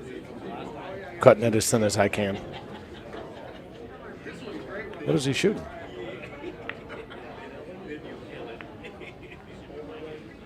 What was that? Well, maybe he was hooked behind the jaw of the pocket there and couldn't get to the 3. But he could, like you said, you would have played to. No, he can shoot the 3. He can cut it right in. Yeah, you're right. And the 1 didn't go, so I'm a little confused. Maybe he was playing the combination, but you can't do that. You can't shoot a solid into a stripe. No. So I don't know. That's a dirty combo. So Shane Thompson now on the solids. Huge game there. Huge game. 10-9, right? It's 11-9 Shane breaking now instead of 10-10. Yeah, 10-10 is really makes Shane sit up and take notice because it's a proper fight back because he has been 5 racks down. Yeah, I mean, don't get me wrong. There's still pressure on him. It's a tight match. Well, we're not at the halfway stage just yet. So no, but that was a big game. Yeah, you're right. That was huge. I couldn't see the cue ball if it was on the point or not, but it did look like he could cut the 3 in, and it wasn't the worst shot in the world. You know, you could hit it thin. Oh, look what he's done here. Shane Thompson, what have you done? The pressure, Tony. I'll tell you, because Rodney's he's still there. The pressure, sir. The pressure will bust pipes. Yep. He knows Rodney's playing well. Rodney is not going away. Yeah, and I don't think he meant to do that. With the new cloth and the clean balls, even with a center ball stroke, sometimes you draw the ball accidentally. This could hurt Shane. If he doesn't make a ball here, Rodney comes back, runs the rest of the rack. Well, after the last miracle masse shot that he made, let's see what happens here. Shane's kicking at the 6. Probably going to hit it with some speed. Try to get lucky. He hit it good, and he got a little lucky. Yeah, not that 10 ball. Yeah, the 10-15 does not go. Can you cut the 13 and go into them? He can, yes. I think he can do it right now, actually. And I think the combination goes the 10-15. If he can't make it, I do believe it does go. Gone a bit wide. Tried to go into them there. He hit it way too hard. Way too hard. I don't know why he didn't shoot the 13 there and go into him. And the combination does, I believe the combination plays the 15-10. Yeah. So he could have shot the 11 and slid over to the rail and then played the combo. So now he's got to come with a shot here. Ooh, wiped its feet. Thank God for the big pockets and new cloth. But I think that they're starting to feel the nerves a little bit. Yeah. You know, it's almost halfway home. The match is getting closer. Yep. It's a 1-game gap, so the pressure is definitely on. And people, you know, everybody watching, you know, a lot of people say, well, these guys are pros. They shouldn't be doing this or that, but they're playing for a lot of money. Yep, $25,000. And money does things to your stroke. It does. It certainly does. Talking of money, that match tonight for $100,000. Yeah. Tom Cousins, yeah, that's going to be Bergman. Yeah, I didn't like going into it. I don't know why he keeps going into it. I don't. I think the combination win. I think he could have played it. What you do here, Dennis? There's not much you can do other than try to bank the 10 cross corner. From what I can see, I don't see much other option. Because you draw the cue ball back as well in the same shot. And say well, if you did miss it, either that he can thin. If he can thin the 15 and go over by the 8 with the cue ball, then he would leave Shane hooked. But he didn't. He left him straight in. Well, he's left a long 6. Yeah, so if I'm banking that ball right, I'm trying to draw the cue ball over by the 8, putting the cue ball behind the 13 so he can't see the 6. So that's what I would have tried to do. Not necessarily make the 10, but bank it, or maybe double bank it to the lower right-hand pocket and draw the cue ball back over by the 8. Well, they've made a mistake each in this rack, but it is Shane Thompson that's going to come out on top at the end. That was a huge game. Yeah, and like you say, Dennis, I think they're beginning to feel the heat. This one won't be a problem for Shane Thompson. That was big for Rodney. That was big. That's going to be deflating because now Shane gets the break.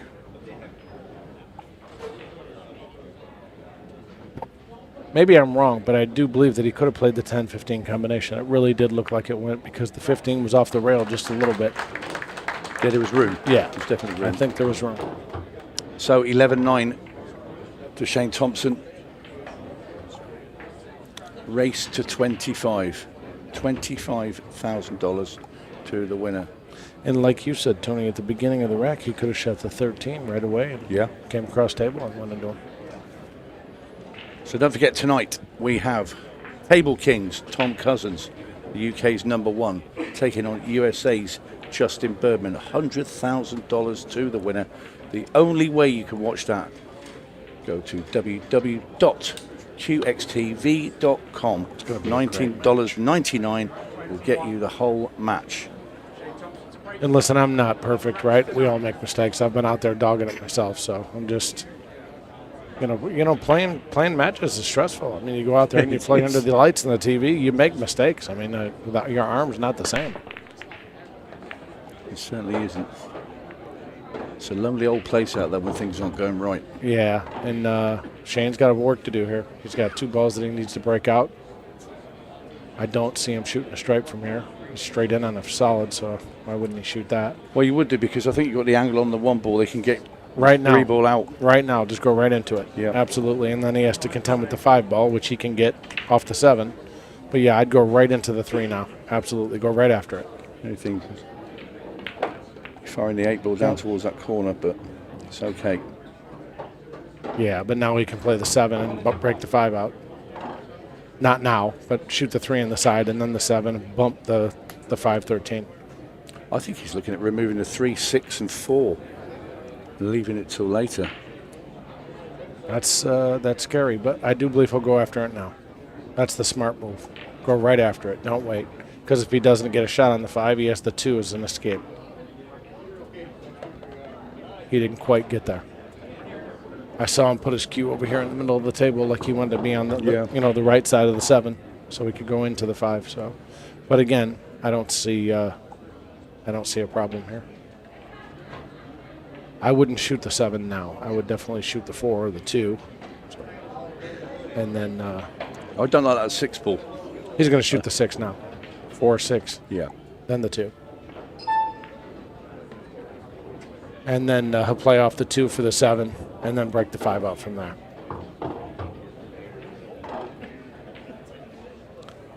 The only thing is where's he going to shoot the 5, right?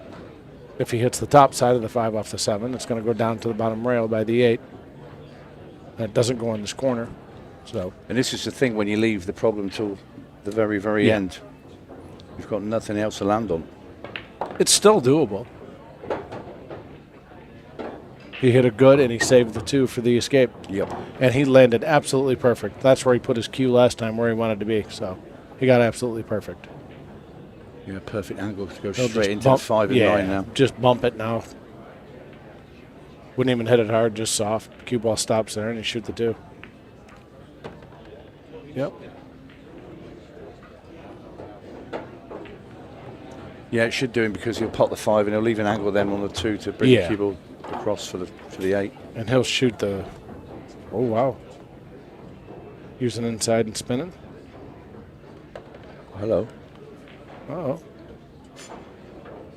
Any more? Well, that was going to be really tough. I think he's just enough there. It's not mega tough. He can spin this in, and he's great at this. The soft spins and cueing the ball smooth and soft. Yeah, he had a thin 8 ball earlier that was similar to this. Yes. A bit nearer the pocket that he got, and he's made that as well. Is that cue ball going to stop? He's putting his hand down and trying to slow it. Just enough. It goes. Again, it's a tough shot, but it does go. The pockets are big, so if he hits a little fat, it'll probably slide. Do you flick this with a bit of left-hand spin on the cue ball, just to sort of swing it into the 8? I would just hit it with follow and just cut it right in. Okay. Hit it with some speed, Yeah,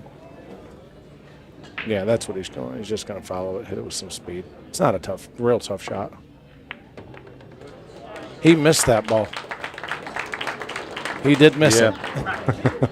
He did miss it. He shot it right into the rail and it still fell. Watch. Straight into the rail. Tony said, oof. Straight into the rail, a little folks. smile there from Shane as well, because he knows. Yes. He knows that he didn't hit it the best. He feels very fortunate right now, believe me. But you can see that they're feeling the heat, right? Yep. They're not getting out easy.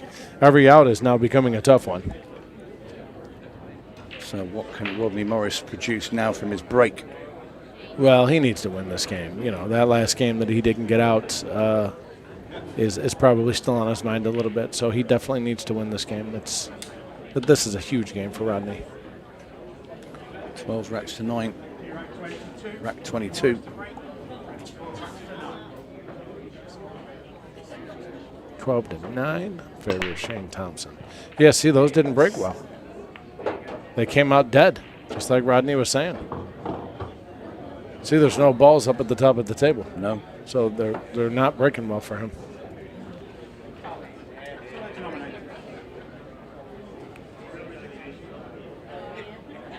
And see the 15 spinning like that? Usually when a ball spins like that, it means that it's when it comes out, it's not frozen. Right. I'm going to need to talk to the ref. I'm sure he'll listen to you if he sees you coming towards him. Listen, guys, I'm going to need to check that rack a little more. No, but that's what makes the game so much fun, you know. Sometimes you make balls, sometimes you don't. Sometimes it's, as they say, right? Sometimes you're the windshield, sometimes you're the bug. Yeah, absolutely. But he hit that good. He got on the 3 immediately, which is smart. I think the 5 can go on the side. And if it doesn't go on the side, he can play it off the 8 on the side.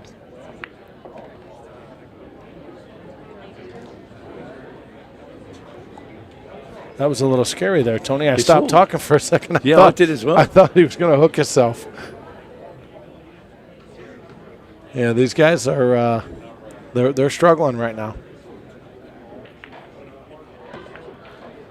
Ooh. That's no good. It's no good. He's got a shot on the deuce, but it's not an easy one.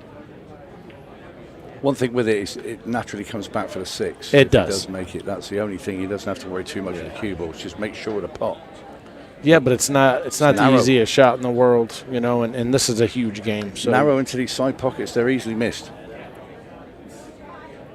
You can just see that these guys are feeling the heat a little bit, you know. Good shot by Rodney. I love watching this. I do, because I feel for them. I know what they're feeling right now, and that anxiety that they have is brutal. You know, a lot of people don't understand it, but when you're out there, you know, here in the booth, everything looks easy, right? Makes you feel alive being out there. It does. It does. I've seen you come to life out in that arena many times. In the booth, everything is easy, right? He should do this. He should do that. Why'd he do this? Why'd he do that? Yeah. But how has he missed that one? Trust me, folks. It's not that easy out there. It certainly isn't. But that was a great finish from Rodney Morris. That was a big game. Under bags of pressure. He was under some pressure there. He was. Let's hope. So Shane Thompson once again finds his lead cut by Rodney Morris. 12-10. 12-10. He's actually talking and smiling. Something he never does. He certainly doesn't in the UK. I think he just loves being in America. Brings a smile to his face being out here in your great country. When he's in the UK, he looks a bit downtrodden. Because of the weather. Maybe it's so hot. Well, he usually doesn't talk and smile like this, but he is. I mean, who is this imposter and where's the real Shane Thompson? So, the safe cracker, Shane Thompson, to break off rack number 23 in this race to 25 for $25,000. Ooh, the cue ball was going right towards the corner pocket. Is it gonna hang? I think it is. It is, yeah. But he did make a ball. He did make a ball. The 1 is tied up with the 13 at the top of the table.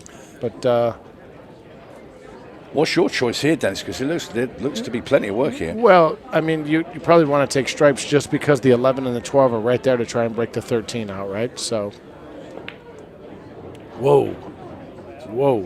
And that was purely the pace that kept that one out. Yeah, he rushed that a little bit. He took like 3 strokes.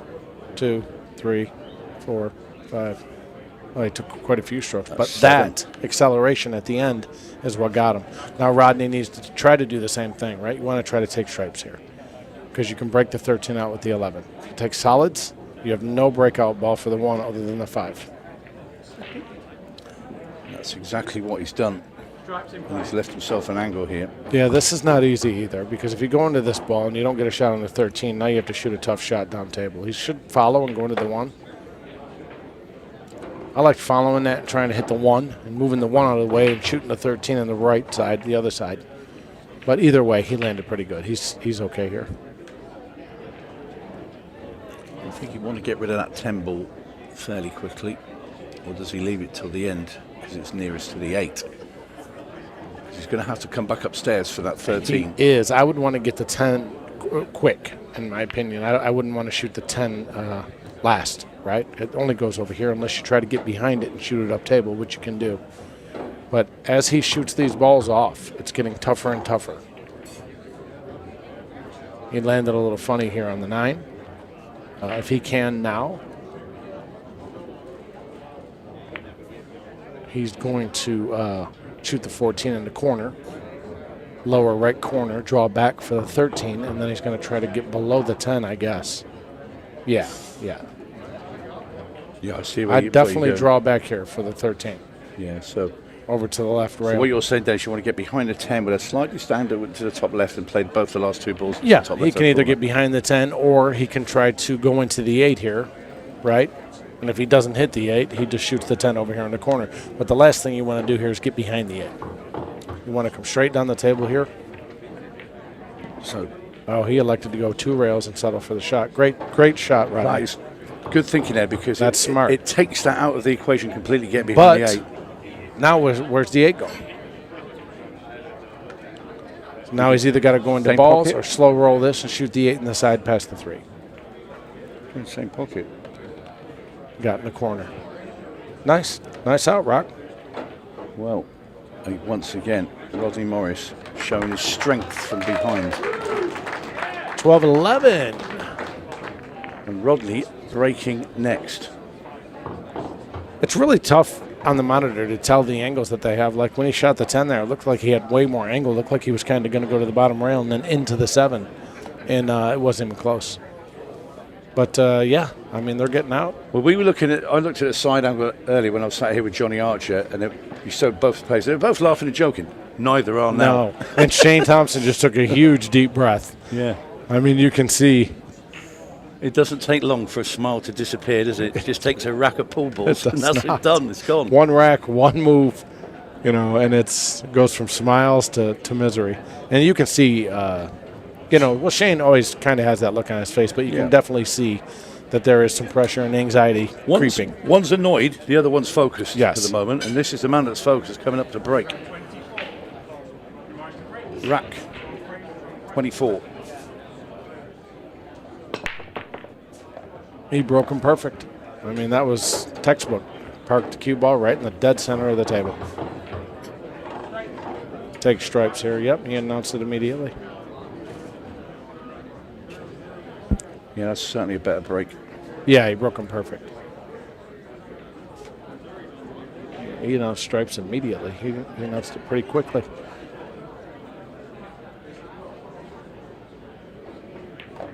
I'm assuming the 14 goes by the 3, otherwise he wouldn't have called stripes. Yeah. The last time Rodney Morris was level with Shane was at 3-all. And this is Rodney's chance to Did someone just tell you that, or did you remember that? I remembered it. Really? Okay. I have the memory of an elephant. Nice. I went to the zoo last week and I saw an elephant. And you remembered it? Yeah. Too early. Oh, yeah. Well, this is good stuff from Rodney Morris, showing a lot of character. He is, and I'm still wondering if the 14 goes by the 3. I'm assuming it does because he's not really, showing too much concern. So here he's going to play the 13 and then probably go up table for the 14. And as you can see on the camera, it does go now. Yeah, that's the shot. I hate these shots here. The soft roll, and if you tick the 3, you miss this ball. But he made it look easy. It's just funny because every time, look at his last shot. Right now he's jacked up over the 7. And ladies and gentlemen, we are tied at 12-12. What a great match this is. Incredible. Rodney Morris showing nerves of steel. Fought back from 12-9 down And now he has finally pulled back level. Oh, Rodney. Let's go, he's saying. He is a true entertainer. Well, you know, that helps, too, to relieve tension. Yeah. You know, I do that sometimes. I would start yelling, screaming, go around, high-five the crowd. You know, it releases anxiety. It really does. In that moment, Shane Thompson with a concerned He's definitely not look smiling. on his face. No. He's definitely not smiling. So now every game from this point is massive.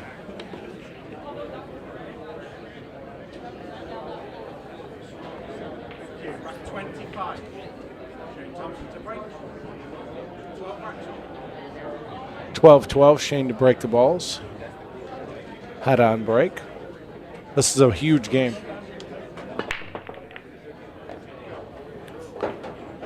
Huge game. We are right in Shane. the pressure cooker. Yes. $25,000 on the line. I like the way they're popping it with that little follow stun. It's pretty nice. Oh, wow, look at this. Shane does not have an easy opening shot. He does have a shot on the stripe up top by the 1, but nothing easy about it. After he makes that stripe, the 13 does, I don't know if it goes by the 2 or not in the corner, but he has a little bit of work to do here. Yeah, well, it's kind of. Rodney had one earlier when he had that 3 ball that when he ended up playing the 1, didn't he? He had an awkward start to a rack. If he can shoot the 3 here, then it makes it a little bit easier because everything goes. That is a mile away. They're not that big, are they?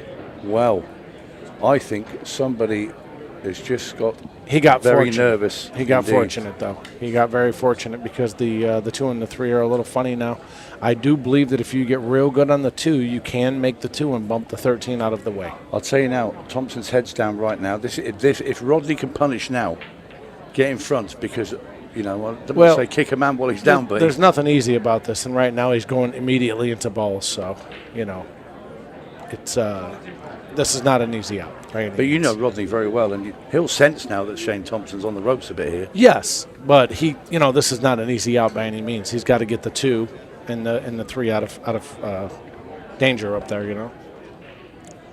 So he's got to try to get on. Yeah, he could have done without that 14 ball coming back. Yeah, he landed a little hampered. funny there. So I don't know what he's. I'm assuming he's just going to try to shoot this with follow, right, and come back down table. Can you see the 1 here? Yeah, shoot the 1 with low right, spin into these balls. Well, if you can get this and this comes out right. He missed him. God, that's brutal. Oh, now he's in no man's land. Yeah, now he's dead.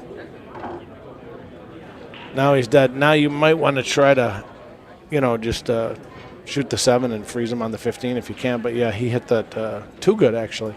He drew it too much underneath, which was really hard to do. Gentlemen, our replacements are coming in after this rack. Who will be replaced by Marco and Johnny Archer, who are standing behind us. Well, he hands the table over to Thompson.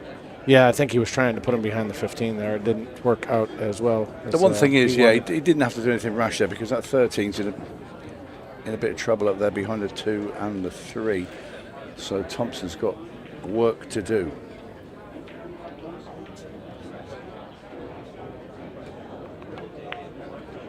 He does have work to do. But he has a lot of balls on the table to get to the 13. He's going to break the 13 out, obviously. He's got to get to it or get behind it and shoot it in the top left corner, which is also an option. So, right now you want to try to go after it, either now or off the 9. But I think he's spinning 2 rails here.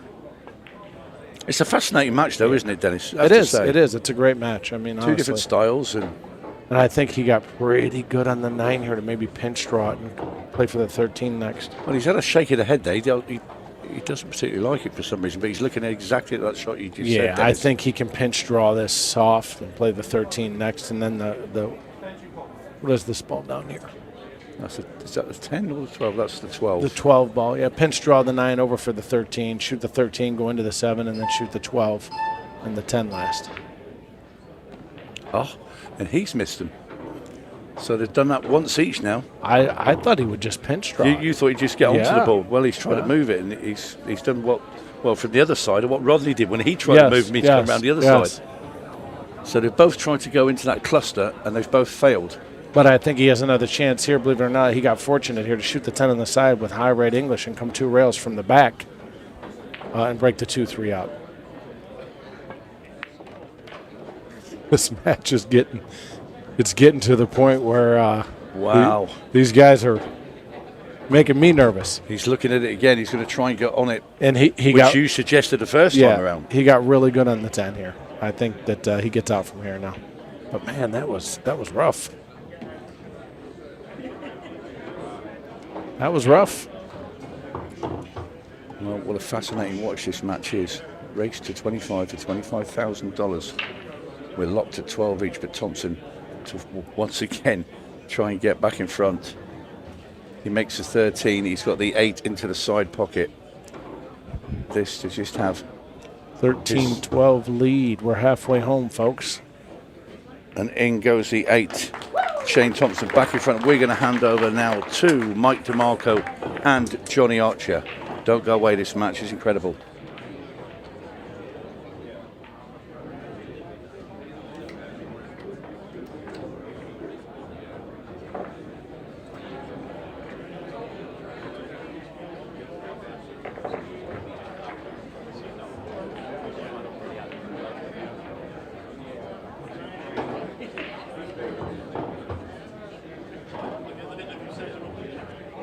Mike DeMarco back with you. Well, tell you what, with the 5-game deficit towards the beginning of this match, looked like Shane Thompson was going to run away with it, and Rodney's made a bit of a comeback.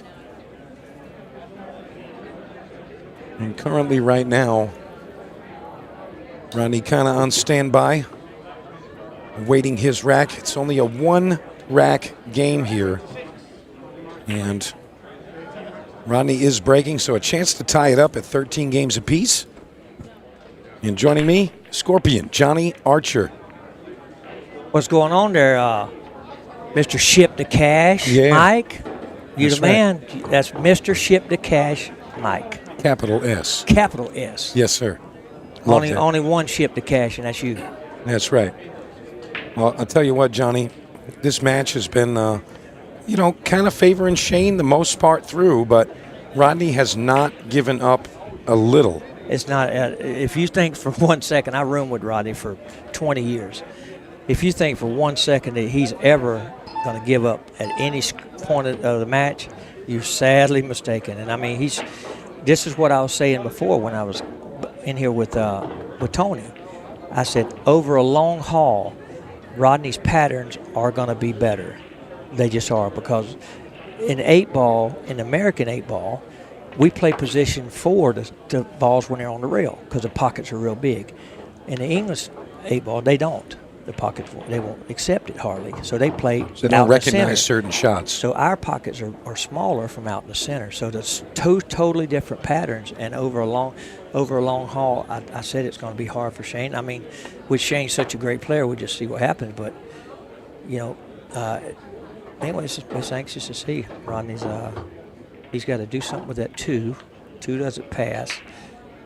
Looks like he might be able to get it to the bottom right okay. right now. It may end up, I'd sure shoot it. I sure wouldn't try to break it up. I would not try to break it up. I'd go ahead and shoot it now. You got to shoot it now. Yeah, that's really what he's deciding right now, Johnny. Does he play the 1, use the 3 to peel the 2 off? No, the 2 goes. If the 2 goes, you never try to take a chance of breaking it up. Anything could happen. You got to shoot at it. Oh, God, he missed it. He missed it. Rodney short-stroked it. If you note, if you play it back, his last stroke, he took it back an inch. So that means it only went an inch forward. Yeah, you got to stroke that ball. That's how you get. Go all the way through. Well, that's how you get skids. You get skids on them shots. And so if you don't, you see, watch it here. Watch the short stroke. Look at it. It wasn't even an inch. It was a half inch. You cannot do that when you're trying to pocket the ball. It's going to skid a lot of times. So that's the ball. Well, it didn't really skid. He just missed it. But yeah, you have to stroke the ball. Stroke is very, very important. You can't. I mean, unless the ball's right in front of the hole where you're just cinching it. I mean, you can maybe take a half inch, but you can't not on a shot like that. It's just. Well, nonetheless, Shane Thompson back in control of this rack number 26. And tell you what, Johnny, I'd be hard-pressed to tell you he's not getting out here. You got to get out here. I mean, as long as anytime the balls pass, because these are pretty big pockets. I mean, they just are. And I mean, the new cloth, is why. But still, and he's going to play. You always play for the soft speed. You don't play you try not to ever play where you got to hit the ball hard, if you can. You try to play for the soft speed. It makes the pocket huge. You can miss it by a long ways, but now hitting it hard and hitting the rails, you can miss it. So you got to, that was just a big mistake Rodney made there. But still a lot of games left. Yeah, they're just about at the halfway point now, so again, racing to 25. Well, they are past halfway, race to 25, so it's already, they're in the second half. That was a big, now every game you give up now, it's 2, is really, now it becomes very, very important every game. Yeah, and I want to mention, don't forget, main event coming up, 6 p.m. Central, Tom Cousins, Justin Bergman. What a match this is going to be. 8-ball, race to 30, alternate break, international 8-ball. And they got over 100,000 in the pot. Right. Unbelievable match. I mean, I said it before, Johnny, and you tell me what you think. If you're on the UK side, Tom Cousins can't lose. If you're on state side, Justin Bergman can't lose. Well, of course, we know who I think. And I really believe that it's going to come down. See, the long race, it comes down to now the person who has the best patterns is going to have a much better chance over a long period. Now, race to 6, like we're playing, or 30 minutes, anybody can get beat bad. But when it's the long race, I just think that, and like you said, Tom is used to playing the opposite pattern as on the American table as opposed to English table. And I'll be honest with you, Bergman 8-ball, bar table 8-balls is probably one of his best games. Yeah, I agree. He's just not gonna, make a mental mistake. He's just not. And he does have a very good break. Very good break. Very strong break. I just see that. I said it with Rodney and them, and of course Rodney's behind a couple. Of course, still got a lot to go in this match. But I just think that Justin's play and his patterns and his break, because Tom's got a good break, but he doesn't have a Justin break. He doesn't have an American break. And yes, am I American and I'm poor like that, but still, I like to analyze. I like to analyze the style of play and the patterns. Yeah, I can't fault you for that, but you got to consider. Don't think Tom Cousins. Yeah. Tom Cousins is Tom Cousins. He's top. 2-time world 8-ball. Yeah, he's top cat. But see, what I'm saying is the difference is American 8-ball versus the English 8-ball. They're just different patterns. They're always trying to bump the ball off the rail, so they don't have to shoot it down the rail. We want the ball to stay on the rail because down the rail's pocket's huge. Yeah. Ours get tighter out in the center. Theirs get open out in the center, and so and they're playing with a smaller ball. See, this could really be a big try after Rodney just made a mistake. Now let's see what Rodney does. I already see what I would do. Already see right now what I would do. Looking at that shot, Johnny, I didn't think it went. No, I'm going to tell you what I do right here. I would shoot the 13. I'd come over. I wouldn't have done that. I would have come up. I'd have came over. I'd have shot this ball. What was that, the 15? He got no man's land, Johnny. I'd have played safe. I'd have shot the 15, played safe, and went up there and banked it into the 1, knocked the 14 out, and left him there. So. Hindsight always 20/20, yeah. But he's in no man's land. He doesn't have a shot here. When you try to play on a ball like that, it just makes it. And plus, look at this. He made a great shot. And you can never get yourself in a position where if you make a great shot, you still might not get a shot. That's just not. I don't know. I always. I don't know.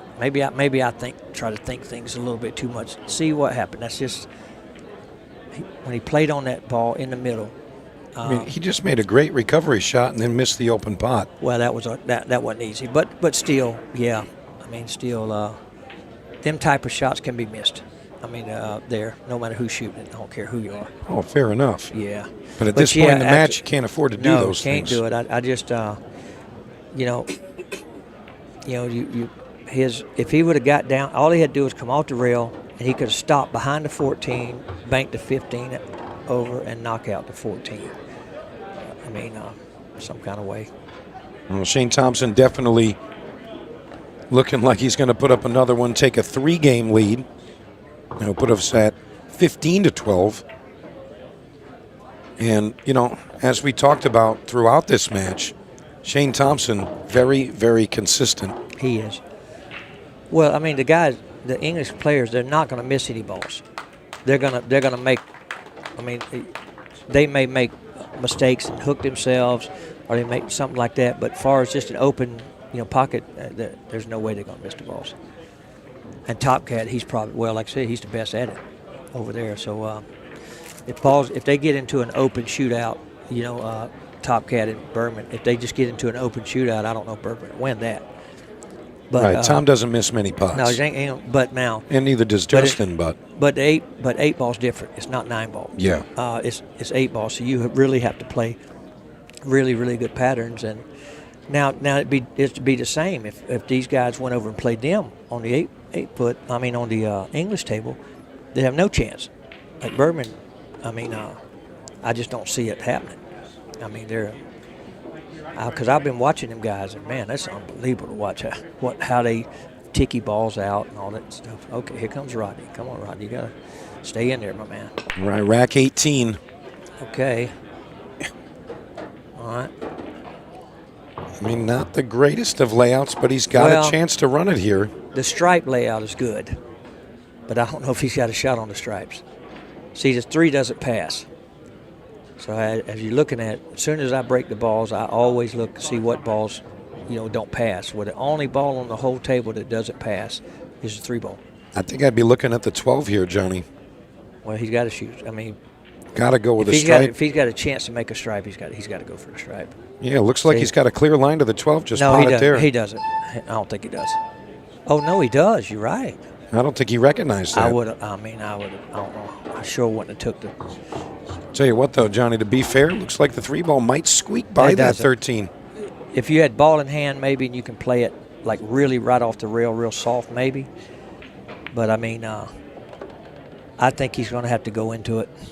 I don't see. I just don't see another way. And see, playing 8 ball, if you choose the wrong balls, your odds go way down of winning the game. If you choose the wrong set of balls, so so that's why. If you're playing and you see that the right balls is the say the solids, for instance, even if you don't have a shot afterwards, get your solids first. Go ahead and get it, and then you have a chance from there. Whereas if you take the wrong balls like Rodney just did, now he's going to be struggling to get out from here, really, really struggling. He's going to have to either break balls up. See, he's looking at that shot. It's not there. That's why by him not shooting the 12. Okay, yes, the 12 is a harder shot. See? Oh, boy, he caught a break there. He hit it pretty good. He hit it good, but and he's still not out of it. He's not out of it by no means because it depends on how straight he is on this ball. See, that ball, if that ball don't come out hit the 3 there. Yeah, he's dead meat if it doesn't. Dead meat. And see, the thing is, if he's not dead straight, maybe he can come out 2 rails and he can take a cut on the 6. See, but by taking the wrong balls there, he struggled the whole way. So just remember out there, everybody, really make sure of which balls, and see, that's what ended up happening. And I hate it, but by him taking the solids, that's what caused that. And a little frustration from Rodney there. There's one good thing in this whole thing. By him nudging a few balls, he's put the 12 in trouble. See, the 12 was open before. But he's put the 12 in trouble. He has one slim chance because the 12's in trouble. Yeah, I mean, he's gonna have a player like Shane, though. I mean, there's so many opportunities to maneuver that possible bank shot. Well, yes, but I mean, the 3 ball's helping Rodney also. Yeah, because it's blocking the bottom corner. Well, it wouldn't have went in the bottom corner. The 8 had it blocked. You can't make it in the bottom corner because. I'm just saying. For the other stripes. Oh yeah, for the. Well, I think to break it out, he's going to need to use. He's got to use that middle ball down here. What is, I can't even see. The 10 ball the right 10 here? ball. That's his ball to break out the. See, if he shoots it now. Yeah, that's his ball. That's his easy. But he needed an angle so he can come out to the kind of to the center. Then he can draw the ball over it. Okay. He's kept the. See, he's tried to keep the angle. See, now he knows the 10. See, that was a good play because he knew the 10 was the only thing he'd get to it. Really good with it. He's got to be careful how he hits into this, though. I don't think unless he hits the high part of it, he ain't gonna make the 8. Yeah, as long as he hit that, he wasn't gonna make the 8. I mean, now if he had billiarded it, if he hit the high part of it, he could have billiarded the 8 in. But as long as he hit the bottom, he wasn't gonna hit it. So. I mean, he's okay, but he's not thrilled with this position. Well, I mean, it's just he's got to muscle down and make the shot, and then just kind of take his chance. You got to slow roll the ball in. You can't hit this ball hard. You got to use that big pocket. I mean, so if it hits the rail, it can go in. Because from right here, if he tries to hit this ball hard, if it hits the rail, it ain't gonna go in. So he needs to hit it awful. Oh, he's playing to the left bottom. He's going to the left bottom. I think he likes his cue ball just a little better from there. Oh, boy, hit that nice shot there. That was a very good shot. Yeah, these guys, they just don't miss balls. I mean, kind of like you, Mike. You know what? I've never missed a ball from the commentary box. Not once. On the table, that's another story. Well, you know, I haven't missed a ball today because I haven't played. You know what? I knew that. I knew that. Well, that's true. I could tell him I ain't missed a ball all day. Well, I hadn't played, so anyway. Well, Shane extending his lead here as he goes up 16-12. 4-game deficit for the Rocket. Wow, them two mistakes Rodney made the last 2 games that could really, because it's so late into the match. Early, you're gonna have more chance to catch up, but now his chances every time it's 2-game swing, and yeah, you just can't. When you get a chance to run out now, he can't make any mistakes. He's got to get out.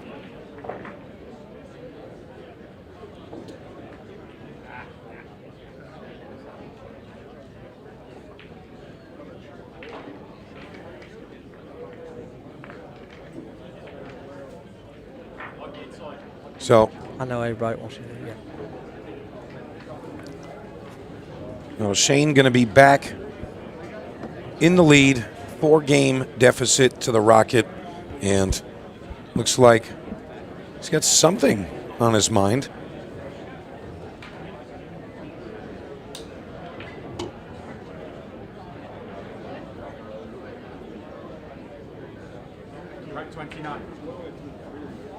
All right, here we go. This is rack number 29. Okay, here we go. I still don't like this head ball break. I was telling Rodney out there a while ago that it's kind of a dead hit. I mean, he makes balls, but you notice only one ball goes in. It seemed like from the side rail when I watched Rodney break earlier, he was getting more action going around. That's a dead. Now, don't mean that it's not a good break, but when you got a dead ball break, basically, if the balls don't go behind the one, then it's not. You don't have no chance to make the head ball. Right. You can't make it inside. I think what they're trying to do is, kind of mimic the 10-ball break with that. Right. Make the 2 balls behind the head ball in the side pockets, and it's something that if the balls are frozen, it's repeatable. Right. When they go to the 2nd ball break, 3rd ball break, going down the side of the rack, granted they're going to make some balls on that, but it's not necessarily a repeatable type of break. The thing is, with the new cloth. Now, once the cloth gets worn in, the side rail break, the 2nd ball break becomes harder. But long as you see, it's brand new cloth right now. The pockets are big, and every racks are getting big spreads. I mean, they're getting big spreads. So, to me, at the moment, I like the side rail break or the 2nd ball break thing. Yeah, I agree with that. And we've seen Justin Bergman breaking in that way. You're going to see Bergman break like that. He's had perfect matches with that break, where he didn't miss a single shot, no dry breaks, played a perfect set. But, the head ball break, we do see some intermittent dry breaks, scratch on the break, clusters, whatnot. But well, the thing is, what you're doing is you're hitting it solid, so you're taking out. The head ball can't go in because you're hitting it straight on. So there's no way it can go in the side. It's never going to go. It's never going to go into the corners, hardly at all. So that's the first ball you hit. So that's the one that's going to have the most action to it. So I just like the, especially with the new cloth. I like the side rail, or the cut second ball break. But in the meantime, 17-12. It looks like, wow. Them misses really show huge for Rodney. Yeah, and I mean it's building Shane's confidence right now because he doesn't look like he's getting slowed down. No. He's not tightening up. Right. He's loosening up a bit. Sure. Well, I mean they're going to stay loose. I mean, no matter what the score, they're going to be loose as long as they got balls to shoot at. Yeah. I mean, them guys. You kind of have to. Yeah, they're going to. I mean, they play the same way. They all kind of play the same robot style. Look in the background. There's Joey Gray. He's sneaking in with his hat turned around. Looks like a gangster over there. Look at him. Joey's great. Super, super nice guy, man. I'm gonna tell you. There's Joey Gray, man. That's my man. Oklahoma City. Yeah, I'm sure we're going to see him on this arena table at some point this week. Yeah. I think he's in the shootout, and I just want to say take a chance and say what a fun event to come to. This is like my, I don't know what, 5th or 6th event. I played most of them. I think I missed one last year. And you come and the first day, look at all the people in here. That's the first day, first match. Scott and Simon and the crew there with with Jordan and everything, and Nate Kane, they put on such a fun event because there's so many different things that's going on. You got juniors, you got junior late girls, you got ladies, you have partners. So by doing that creates interest for everybody, because if it was just a pro event, only just a few is going to be able to play in that event. That's right. So they're not going to come. So by them doing what they're doing, they're bringing people in to start with. So of course that's going to prove huge to a billiard room owner, because now you're getting all them people from the start. Beer sales, drink sales, food sales, and constantly they're there watching. You got 5 days of action. Yeah, all of the players. I just men, women, juniors. That's right. Anything you want. Yeah. I mean, and so the thing is, the guys are so smart what they do. And another thing that I want to just take my hat off to, that hasn't been in the pool world, and that is the leagues in the pool, the American leagues. They put up a certain amount of money, over all these years, and it's okay. It's not. It's what it is. It is what it is. These guys, from the first start, put up $100,000 to the winning team. Yeah. So they didn't cover. That came out of the kitty. They came in and said, "Here's money to start with. Yeah. Here's a prize." I mean, when I followed it last year at Cherokee, and I watched that team, one of the teams that I was there, the Charlotte team, and I'm talking about when you play team events. I mean, I played on the Moscone a lot of years, and I mean, it is unbelievable how much fun and how much competitive to sit there and work your team and talk to them. Everybody have advice. There's certain strategies, putting certain players up. That takes knowledge. That takes, and anybody can win because of the handicap system. And so wait to Cherokee. I mean, guys, I'm telling you, there's no telling how many players are going to be there. I just look to. I know exactly how many. Well, there you go. How many? All of them. There you go. Well, you know what? There you go, Mr. Ship to Cash Mike. And I'm telling you, if you don't come to if it's in your area, and you don't come to one of these events, you have missed something. And just like that, totally agree with that, Mr. Archer. And tell you what, we've passed through 30 racks right now, and we're going to take a quick commercial break, and we're going to come back with more action. Well, CueXTV, Rodney Morris, Shane Thompson. When you can ask me that question later.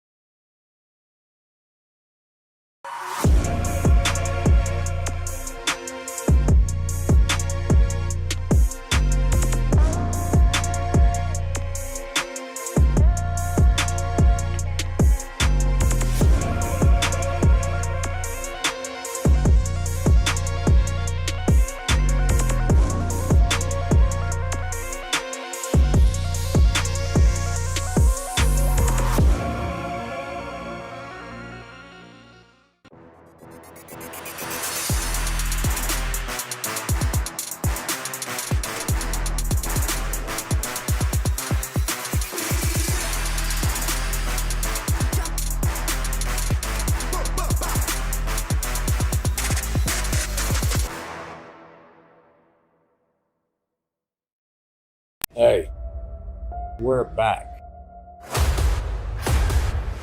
Everything that's happened over the last year is going to come to an end. Some team of amateur pool players are about to win $100,000. That's pretty special. Everyone is southbound are your national champions.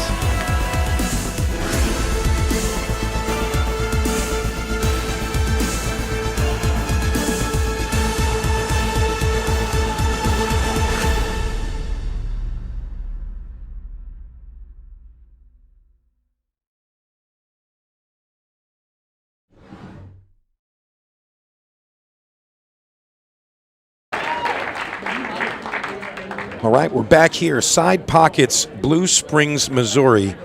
And we're here with CueXTV, Rodney Morris, and Shane Thompson.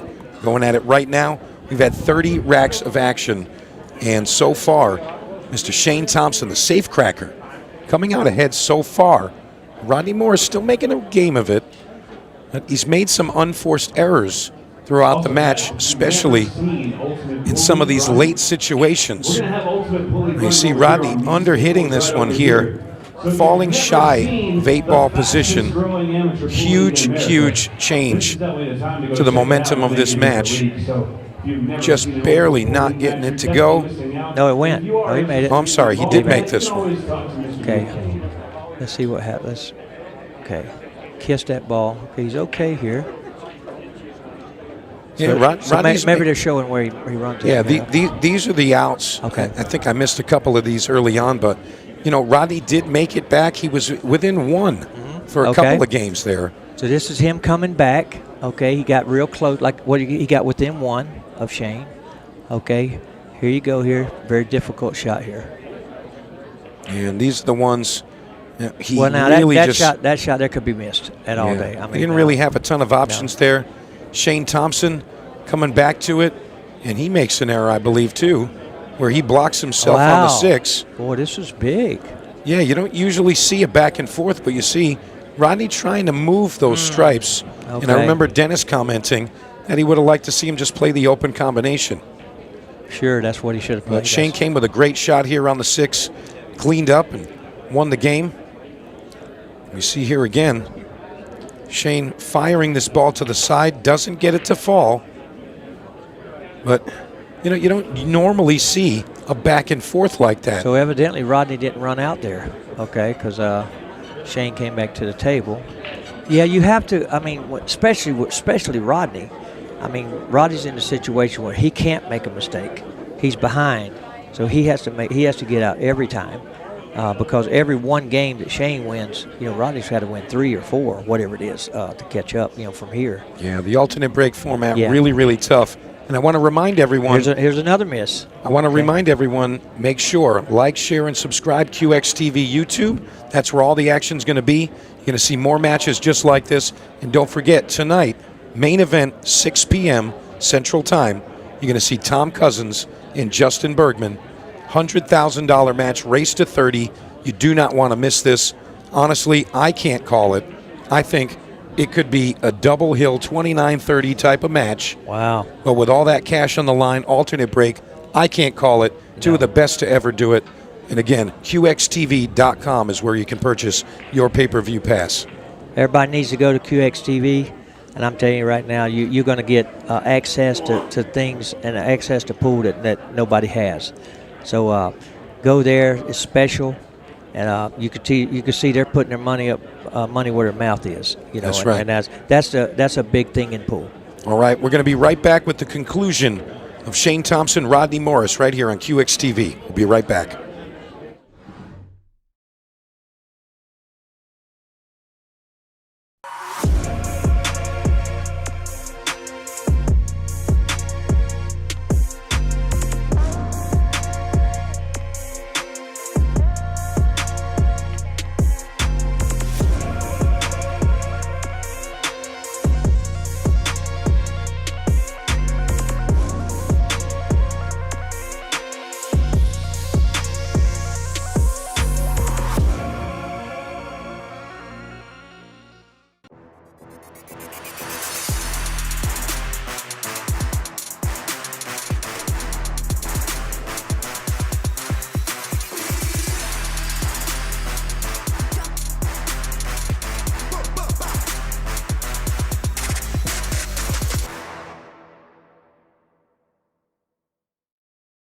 Hey, we're back.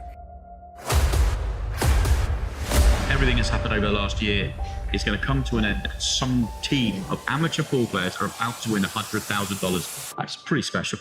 Apron and Southbound are your national champions.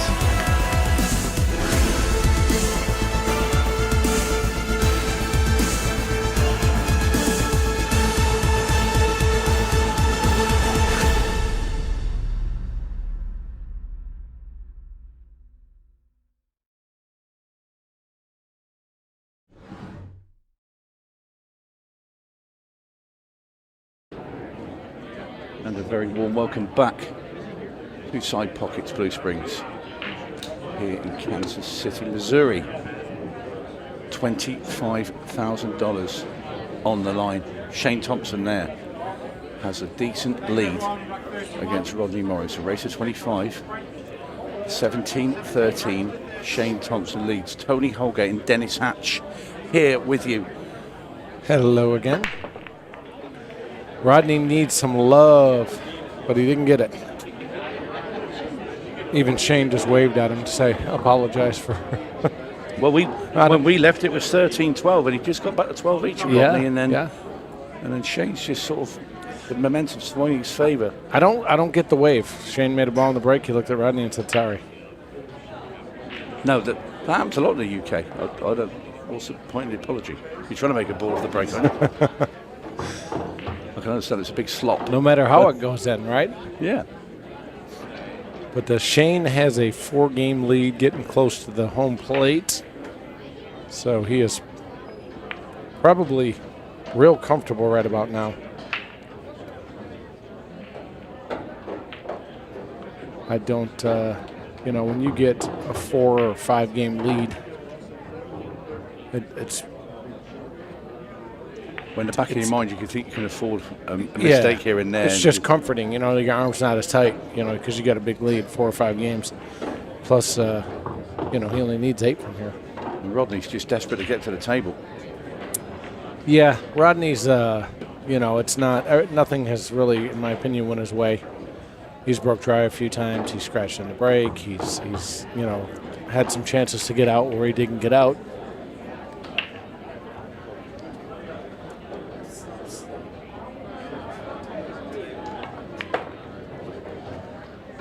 He's left himself a nice angle here on the 1. And there you see where Shane Thompson wants to put the cue ball into the rail, just to glide it down the table and leave himself on the 8 into the bottom left corner. And you see just north of that second diamond, that's a cue ball. You wouldn't expect him not to get onto the 8 ball here. Sorry, guys, I had left for a second. Well, simple 8 now for Thompson to move ever closer to that finish line of 25. Yeah, and he's looking more comfortable the closer he gets. Poor Rodney isn't having anything go his way. When he breaks, every out that he has looks a little funny, having to break balls out and stuff. Then he goes into them, and they don't break well. And there were a couple times where he actually tried to go into balls and completely missed them. So I'm feeling for Rodney right now. Obviously, I'm a little biased, but. And that's your right, of course, a fellow countryman. Yeah. Teammate. No, I just know what it's like when you're out there and things aren't going smooth. You're struggling a little bit. You need something to help you get flowing. And it was 12-12. I mean, it looked like Rodney was going to take the lead. And then Shane had a big miss as well in the next rack. And Rodney didn't get out. That's right. Yeah. Rodney was supposed to go up 13-12 for the break. Yeah. That's to me, that's the turning point. That was. It was huge. Shane was looking very, very concerned. Yes. And Rodney was sort of had the ascendancy. Yeah. The wind in his sails, and then it all sort of it's all gone wrong since then for Rodney. Yeah, because Shane didn't get out, remember? It was 12-12, and Rodney had a chance to get out, and he kept trying to break those 2 balls in the rail out, and it didn't go well.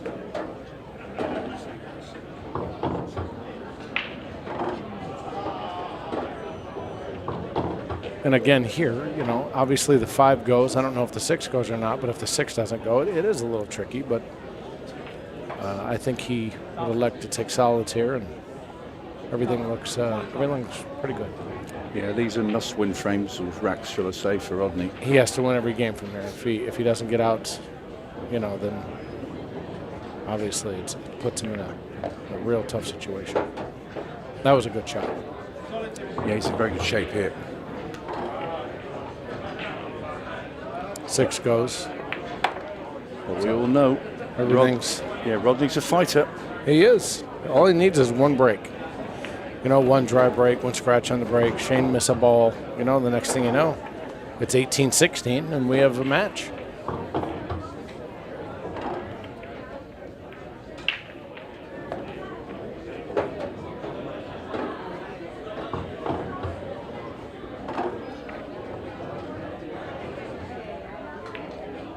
But he's come from 5 behind before. Yeah, he has. So he can have that solace in the back of his mind that he's already done it once. It's getting late, though. It is getting late. It's getting late. Well, this is one of them. In goes the 8-ball, Rodney Morris. Makes it 18-14. He's just got to keep plugging away and hope the pendulum swings in his direction just at the right time. Plenty of focus on the face of Rodney Morris. Race to $25,000. And what we've got later is Table Kings. Tom Cousins taking on Justin Bergman for $100,000. It's going to be a good match. I need one of those fans. My hand sweats too. Yeah. But to get to see that match, www.CueXTV.com. You can see Shane's demeanor has changed. He doesn't look so stressed. Before when it was 12-12 or 12-11, you could see him taking the heat. At 12-9, he was laughing and joking with the crowd, and then all of a sudden 12-12, the face had completely changed. But it is Thompson to break. Rodney needs a roll here. Shane's been breaking perfect. He just parks the cue ball right in the center of the table. Rodney needs a kick or something, because every game that Shane wins, gets closer and closer to victory. And how's the layout, Dennis? It looks pretty good for the stripes. I don't see any issues. I think he can shoot the 13, the 14. It doesn't really matter, but everything's wide open. So again, I don't see any issue. The only thing that would be an issue here would be Shane making a mistake, which I don't see happening.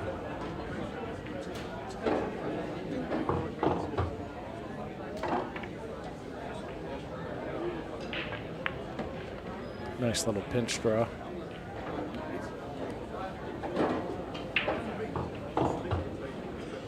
So again, there's obviously options here. I think the 11 goes in the side. He can shoot the 12, and then the 11 on the side, try to draw back for the 15, or he can shoot the 12, the 15, then the 10, then the 11. But there's multiple ways to get out from here.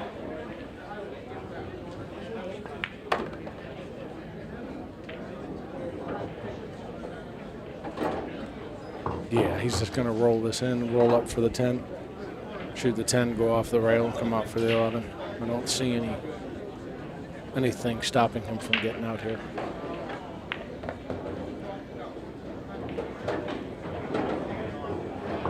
Unless for some reason he hits this really soft and hooks himself behind the 2-7.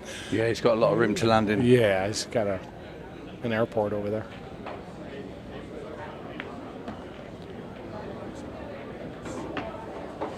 I'll tell you, throughout the match, Tom has played, in my opinion, more consistent. I'm sorry, I keep saying Tom. Shane has played more consistent for sure.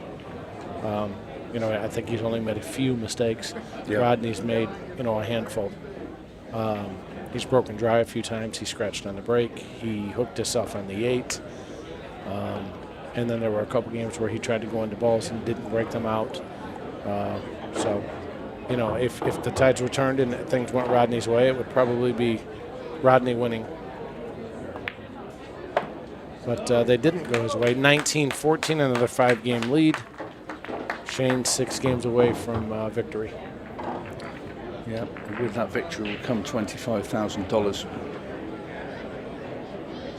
Not to be sniffed at. I say that match this evening, $100,000 Yeah. on the line. Now, Cousins Bergman said again, here it is, Table Kings. Tom Cousins from the UK, the UK #1, taking on USA's Justin Bergman here at Side Pockets Blue Springs. The only way you can watch that is go to CueXTV, so www.cuextv.com. Like, subscribe, share, all of that, and you will have that match to watch this evening. And it is going to be an absolute monster. Race to 30 for $100,000. Who will be the Table King? We will find out tonight. It's going to be a great match, that's for sure. This was.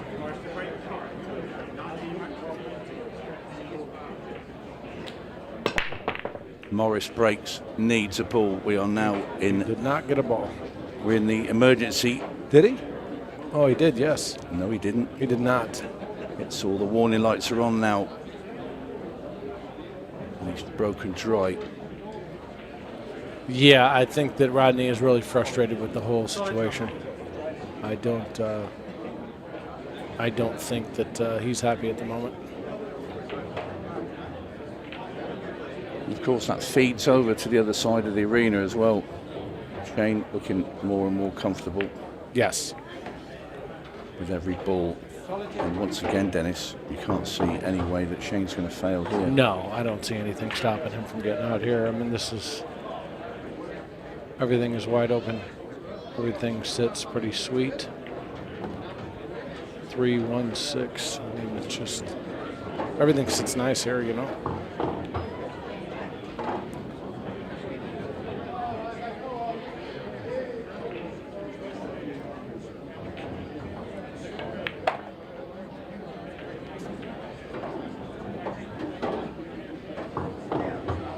I probably would have shot the 3 there, the 4, the 1, the 6, and then the 5. But again, there's no right or wrong way in 8 ball to get out. Everything is open, so it doesn't really matter. It's just flavor, whichever you like to do. Yeah, you just want to leave an angle on the 3 just to come out. Yeah. That's the only thing. If he left himself straight, it's impossible to leave himself straight here. Yeah, he's just going to draw it back and then go to the rail, come out. Yeah, just want to get out, just a slow roll with the 4. Not looking good for Rodney at the moment. No, the feel for him over there. Me too.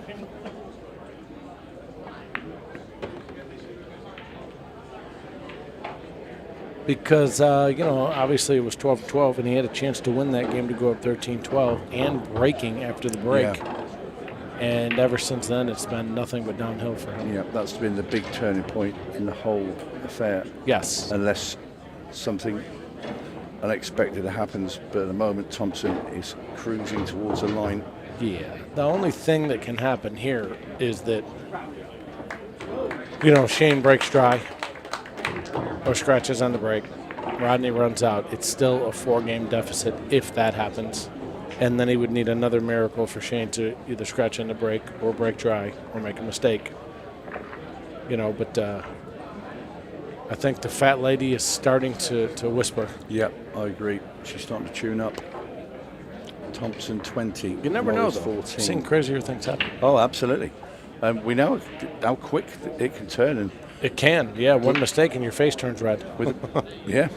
And with this 8-ball game here, you could certainly, if you run a few racks, then it can play with your head. But at the moment, Rodney is in desperate need of a bit of luck to go in his direction. Yeah. I feel like Shane's wheels to fall off. Maybe I'm wrong, but I feel like nothing honestly really went Rodney's way. I think he's been fighting an uphill battle since it was 3-3.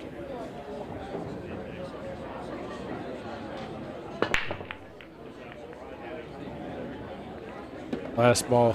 Well, the only time he led was at 1-0. Yeah. He won the first rack. So he's always been chasing and he's pulled back. That was pretty big there too. Yeah. Yeah, it looked like he wasn't going to make a ball, and the 2 ball went 4 rails around the table.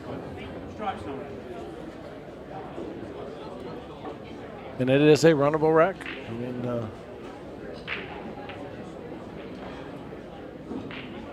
all he has to do is get from the 14 to the 12, and then The 11 goes up table.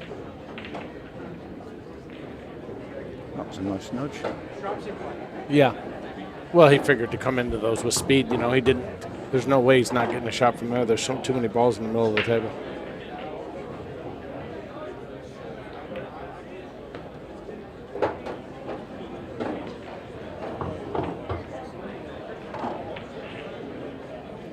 It's not fun when you're the one in the chair and the other guy's running out from everywhere.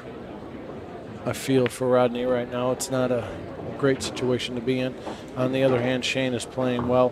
His cubicle control's been really, really good, yeah, Thompson. He deserves the victory for sure. He's been on the sixpence, especially the second half of this match. Ever since that really bad miss when he nearly went behind 13-12. It's just been one-way traffic. Thompson has been unbelievable, and it's not happened for Rodney at all. The breaks have been a problem for Rodney. And one or two errors that he wouldn't normally expect, and Thompson's punished him. Yeah, I feel like Rodney had a couple chances to break some balls out and just barely missed them, unfortunately. I mean, it was just, you know, if he catches a break out there and gets out when he has the opportunity, it's a different game. But, you know, hindsight's 20/20. I think that Shane is playing consistent. He's playing well, and he deserves to win. He's not made many mistakes. We're heading for rack 21 for Shane Thompson here. 4 from home, 4 from $25,000. Better off. And the closer he gets to home, the easier his arm is able to move, because he's getting, you know, a 6-game, 7-game lead. I mean, it's you know, it's a very comfortable feeling to be up by that many games. Yeah, it's now looking a bit desperate for Rodney,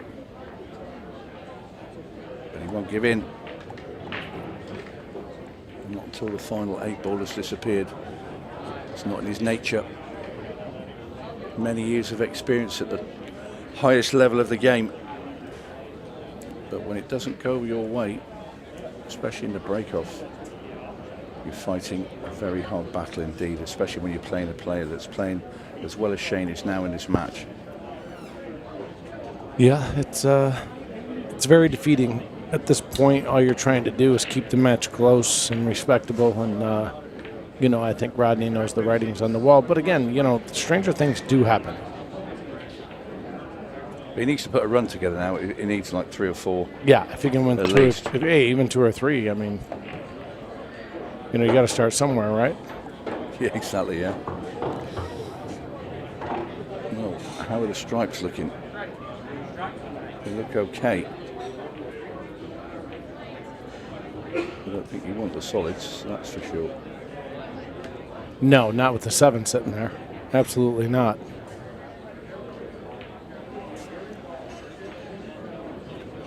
You know, it's just funny though, because Rodney, you know, has to shoot a tough shot at the beginning. I'd shoot the 9 here probably, just because it's hanging in front of the hole. Oh, he doesn't want that 6 there, but at least he's got a ball, he can get it straight out. Yeah. And that's the only decent thing there. Why do you have 3 balls in a bit of it? 3 balls in a little spot, right? So it's hard to get 2 from the 3. And he got straight on the 13, so he can't break it out with the 13. But maybe I'm wrong. Maybe he has enough angle to tap the 6. Okay, he can get to the 15 up into the top left.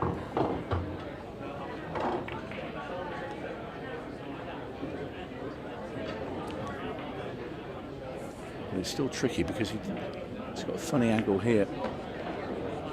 Yeah, I think the 15 goes, though. I think it goes by the 6. Yeah. Otherwise, he would have probably made a face. It looks quite tight by the 6. I mean, it goes in top left. It does. It goes up by the 7, yeah.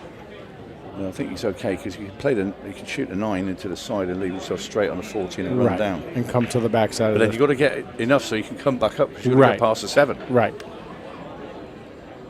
So it's still in the back of your mind of when you're trailing by 7 racks. Yeah, none of it's easy. Not when you're down by 7. if he can get to the bottom rail here, obviously he wants to float to the bottom rail and come off the bottom rail. But yeah, you want to definitely get on the right side of this ball, and he did not. No, this is tough. This is tricky, and he's going to go into the 6 and probably go off the 6, possibly into the 7, and make the 8 in the side, unfortunately. Yeah, he's just scared of running too far this way and not being able to see the 15, but... He might make this, bump the 7. Oh, that's a great shot. That really is a great shot there from Rodney Morris. Considering he's 7 racks behind. And only 6 now. 6 now. But yeah. I mean, if anything, Rodney Look at Morris, the replay. He hit it great, too. He knew he was hitting the 6. He's shown a lot of heart. Yeah, he is. He is. He's not giving up. He never gives up. He's a great guy as well. He really is. He's a lot of fun, Rodney. But he's a fierce competitor when he's out there on that table. So 21-15. Shane Thompson ready to break in the next rack. He'd still be feeling quite comfortable. But if Rodney could get another couple... Well, he doesn't have to break. That's the problem. Yeah. If he was breaking, it would be okay. Maybe he can win another one. He needs a couple of scratches or dry breaks from Thompson. Oh, the commentator's curse. Is it real? It is real. We shall see. It's not real. See how soft he hit those? Yeah, he didn't put anything. Yeah. I mean, that was, he just... And look at solids. I mean, stripes, you could make them as well. But yeah, I mean, it doesn't matter from here. Everything's open both sides. Solids just because the layout and the pattern's a little bit easier. Yeah. You've not really got to go around anything. It's all in the open, like you said, Dennis. Yes, it is. It's just a case of just putting them in their homes. As he gets onto the 1 ball. He wants to get rid of the 1 and the 2. Just leave himself just to the left of the 14 ball, and that's it. It's rack over. Yeah, pretty much. Rodney needs a miracle. I think that Shane outbroke Rodney, and that he's played a little bit better. I think that that's a fair he's been a little summation. more consistent, and his break has been just a little bit better.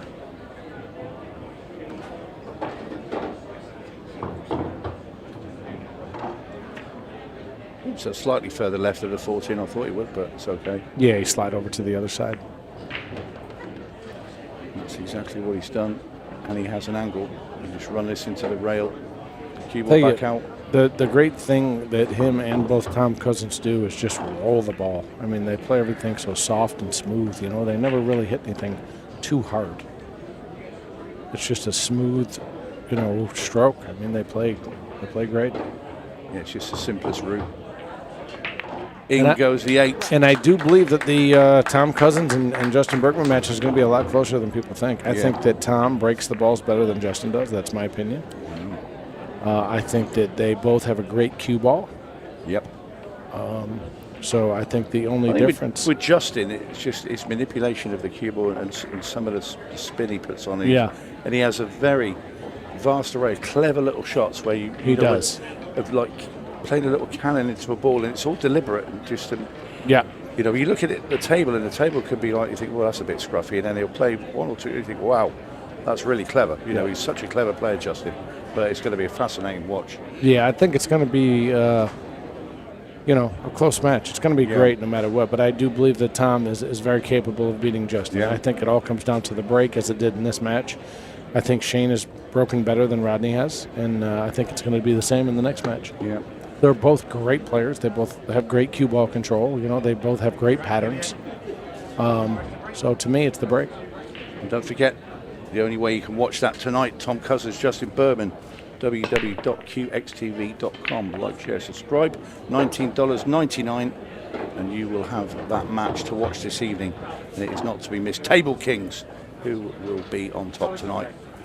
I like that. Table Kings. Rodney made a ball. He has a shot. Everything is open. There is Tom Cousins. Tom in the house. He has arrived. You thought he'd have had 2 security either side of him.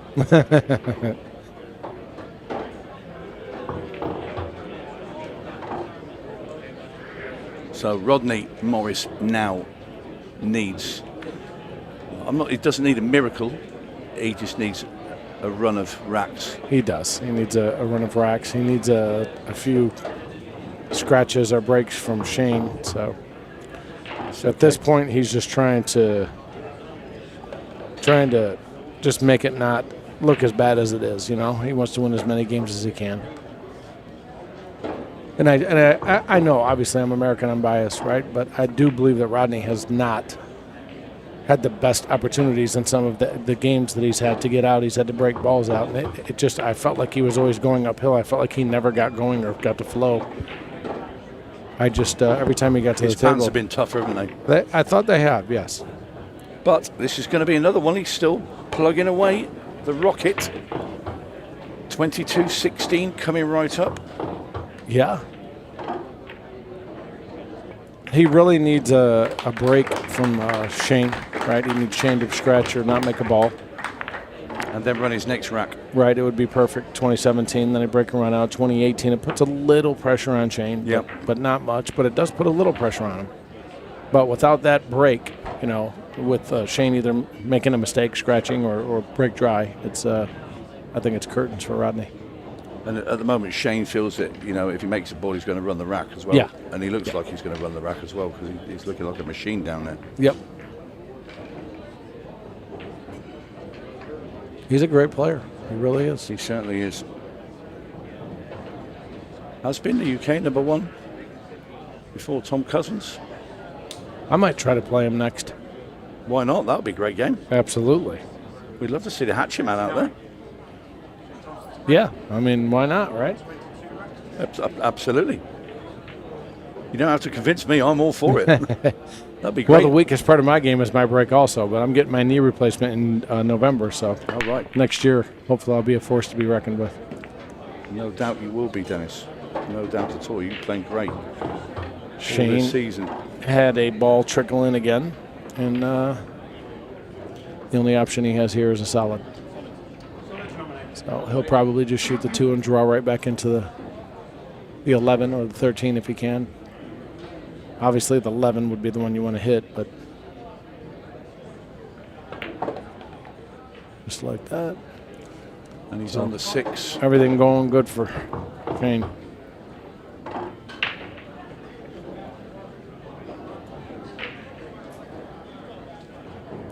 And the other thing is everything like lays perfect. He shoots the 6, rolls down for the 7, shoots the 7, the 4, and has a perfect angle on the 1 to go over for the 5. It's like, you know, he can't do anything wrong, you know. It's like everything just lays perfect. Absolutely, yeah. That's the thing. They've come with their own sort of colour by numbers or route with it, just to pick them off. Because if the 1 wasn't there and he was down at, say, somewhere else, I mean, then to get on the 5, then you can, you know, if you're Rodney, you can have a bit of hope. Yeah, it might be a little bit tougher, right? He comes out straight here. Oh, hello. He has come out a bit He straight. said hello. Yeah, but the pockets are big. He'll be able to float over and shoot it. Yeah. You know, up table in the lower corner pocket or the side. Either or. Yeah, he's gonna have to punch this over. Yeah, I think he's going to play for the side here, right? And if he hits it too far, the 5 goes in both lower corner pockets. Yeah, just like that. Well, 5 ball bottom right. This will put him on 23.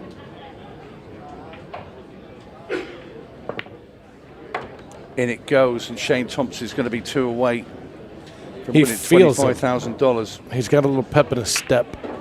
He has.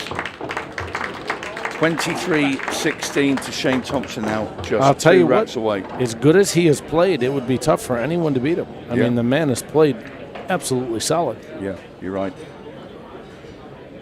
Not taking anything away from Rodney, but this was a tough man to beat here. Yeah. I mean, you know, even if Rodney played perfect, I don't know if he would have won because Shane has not made many mistakes at all. No, he hasn't. No, the second half of this match, he's owned it. He has. He has. And the smile has returned. Everything funny now, huh, Shane? Yeah. It's all funny when you're winning big money. It is. It is. Rodney Morris can only look on. He's just got to keep trying to break and run and just hope against hope that Thompson suddenly his break deserts him.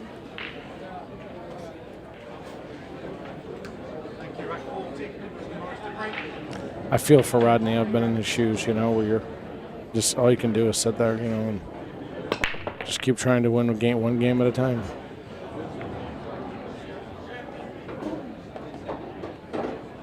Well, makes a couple of balls. Keeble's run into a bit of an awkward spot. Yeah, I think he can play the ball hanging in the side, though. Take the stripes from here. Everything's pretty wide open. Yeah, he's got a rescue ball. Yes.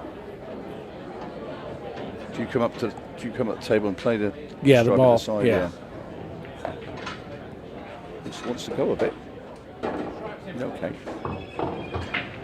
It did land a little funny. I do believe that it does go still, but it did land a little funny, as you can see his face. He might shoot the 13 here, and then the 14, and then that stripe. But then the 9 sits down here all lonely by itself. So this is a little tricky.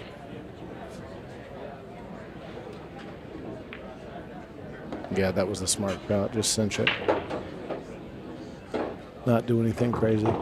Shoot the 14 in the lower left, slide over for the 13. You want to make sure that you do not get straight on this ball.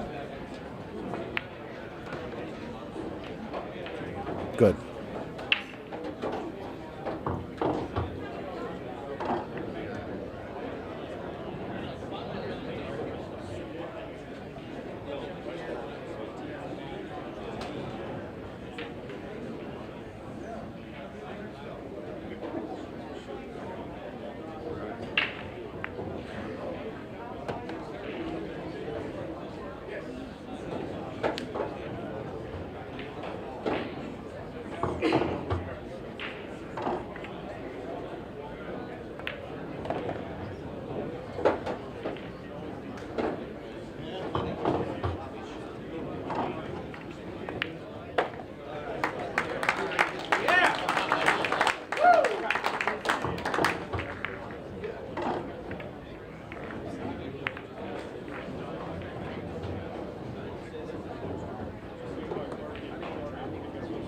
Well, Rodney Morris continues to fight on.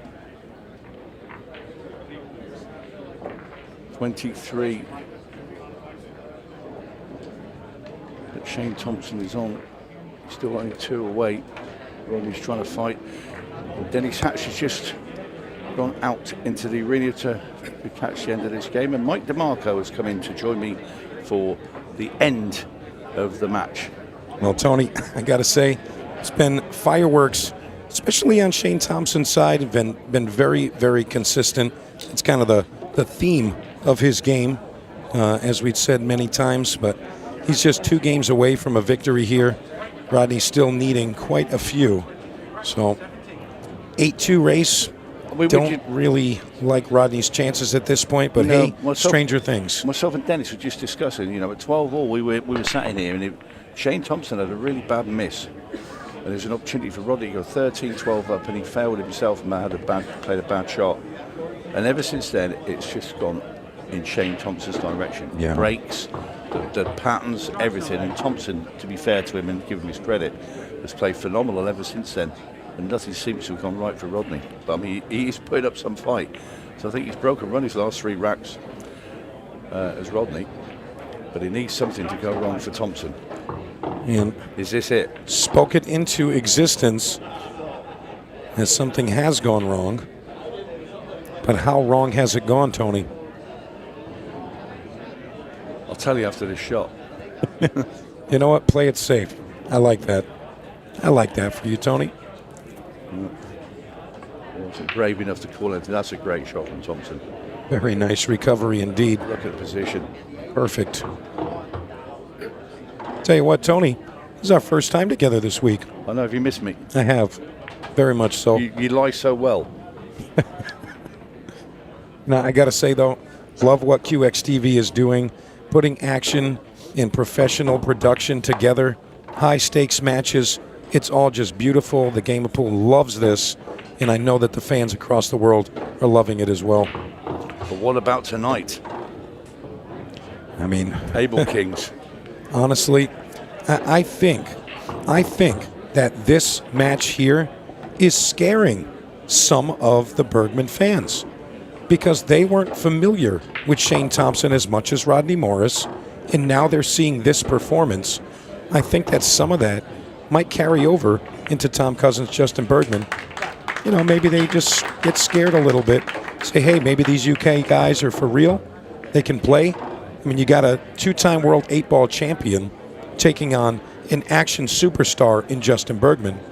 But it's still story to be told as Shane Thompson arrives on the hill here, 24-17. One away, and he has been faultless in the second half of this match. It's been absolutely incredible. Big smile there on Shane's face now. One away for $25,000. Yeah, Shane's smiling like the match is already in the bag. And, I mean, it's very close, but Rodney Morris, legend in the game, still available to shoot at this table. I'll tell you what, all you need, Tony, a chip and a chair, and that's exactly what Rodney has. I had that last night when I played in the poker tournament here, and that chip was taken from me very quickly, to be fair, and the chair. They said, get this guy out of here. Pretty much. Right, Rodney's squeaking the one ball in. Two ball finds a home. And all he can do is just keep going and hope. That's right. And I'll be honest with you, Tony, I feel like the way that the match has gone, we know how much mental stress is a factor in all matches, whether it's cash, tournament, whatever. But in this particular case, I feel like if this was a race to, say, 40 or 50, I feel like Rodney might have been a little different in those last 10 games or so, just because he sees how close Shane is to a victory. Yeah, I mean, he's done very well, Rodney, to keep powering along, because both of them now just running racks, but every time Shane does it, it's one nearer the finish line, and now you can see he is on the hill for the $25,000. Yeah, Rodney just underhit that just a bit. He wanted to come off the rail just a hair higher. He can still make the 7 to the side, but a little bit more work to do. If he had come up just a touch more. And he's gone a little bit too far. Yeah. So possible shot to the corner. It's getting on the 5. Oh, he's played that really well. Very nice shot from the Rocket. Again, he just loved that cue ball away from that cushion. It's still not a gimme. And he's kept going. Rodney Morris would break and runs. And that's all he can do. And now it's just hope. Let's go! Yeah, there he goes. Rodney Morris really just such a lovely human. He is a great guy. I mean, he's getting pummeled right now. You know, he's down quite a bit, still in high spirits, still giving it his all. Coming with a break and run there. Well, very now nice. He needs 7 in a row. Shane Thompson laughing. Shane knows he's going to get some opportunities here to win this $25,000. And it might be in this next rack because it will be Shane Thompson to break. Fair enough, Tony. Just want to remind our viewers to like, share, and subscribe CueXTV YouTube, because there's going to be a lot of great content coming through that channel. And of course, don't forget, head over to CueXTV.com. Make sure you purchase your pay-per-view pass for tonight's main event, Table Kings, Tom Cousins and Justin Bergman. Race to 30, and it's $100K plus in the middle. What a match. Pocket change for you, Mike. I mean, yeah, the 1999 maybe to watch it. Yeah, you don't want to miss it. 100,000 plus now. Yeah, I'm super excited. I'm for working that game. on that, Tony. I'm working on it. Well, Tom's my buddy, and I've got to have to listen to him if he wins. He can be annoying when he wins the game now. He's such a great guy, to be fair. Well, I'll tell you what, if he's like that when he wins, I'm sure you've experienced that many times. He's because very he humble. wins quite a bit. He's a humble guy. He really is. But I'll tell you what, he's some player. But so is Justin Bergman. That is going to be one heck of a game. But Thompson has the stripes to win $25,000 right here, right now at the table. Nothing Rodney Morris can do but sit and pray. But the safecracker hasn't missed a ball since about, well, I think on that 25th rack, which is an awful long time ago now. He has been incredible. Yeah, momentum has really not left Shane Thompson's side for the majority of the last 10 games or so. You know, Rodney's still coming with it, but, you know, not really getting the best looks after the break. And Shane just staying so consistent again. That's the theme of Mr. Thompson, Mr. Consistent, although they do call him the safe cracker. Well, he's cracked a safe today, and it contained $25,000 in it, because he's just these 2 stripes in the 8 ball away from landing that prize pot. He knows it's going to be all over, and he is going to be a fair bit richer in just a few seconds. 8 ball for the match, Shane Thompson. And he's done it, ladies and gentlemen. Congratulations to Mr. Shane Thompson. Rodney Morris, I'm sure we're going to see more of him. Well, for right now, I'm going to take a quick break and hear from our winner, Mr. Shane Thompson. We'll be right back.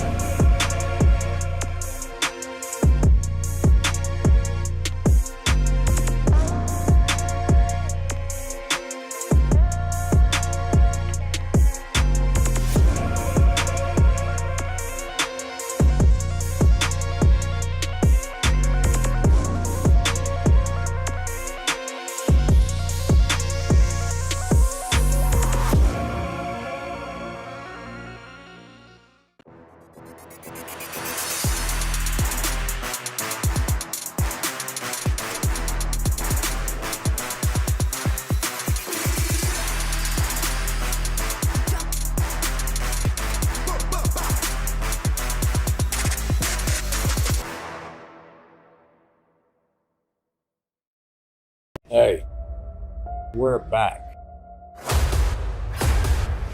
Everything that's happened over the last year is going to come to an end. Some team of amateur pool players are about to win $100,000. That's pretty special. Apron and Southbound are your national champions.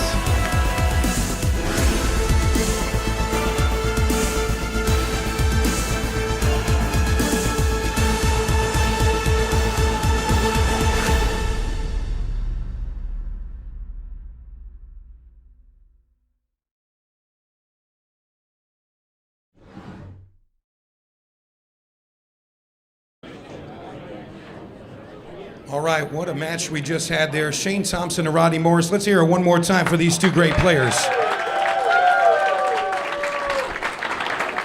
I'm standing here with our winner, Mr. Shane Thompson. Shane, how are you feeling right now? What's going through your mind?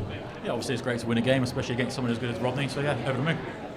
I'll tell you what, if we didn't know you were an action player, we do now, because that's a tough cookie to crack right there. Yeah, I mean, if I could sort that break out and not scratch too much, then I'll be all right. But yeah, I'll play good. So early on in the match, we noticed that there was a lot of dry breaks, some scratches on the break. Can you comment on that? Yeah, it was just obviously just trying to get used to the table. Obviously, we didn't really get a lot of time on it, but it plays great, and yeah, happy to get over the line. All right, so Shane, are you looking to maybe get a rematch, maybe in a different format? You know, there's a lot of talks of things like that. Maybe move away from 8 ball, maybe try a 10 ball match? If I can figure out how to play 10 ball, then maybe, but I'm sure Rodney could teach you to the tune of 25K. I mean, yeah, I'm sure he would, but no, I mean, maybe we can have a talk, but at the moment I don't really play any other discipline, so at the moment 8 ball is the only thing I'm playing. All right, we'll keep that on the back burner. So we are going to see you in some of the events this week, Ultimate Pool USA, Kansas City Open. So what events are you looking forward to most? Obviously, all of them. Obviously, it's great to play out here, and yeah, looking forward to all of them. All right, Shane Thompson, congratulations. Good luck the rest of the week. Don't forget, folks, Tom Cousins, Justin Bergman, tonight, 6 p.m. Central, $100,000 match, and you got to go to QXTV.com to purchase your pass. We'll see you then.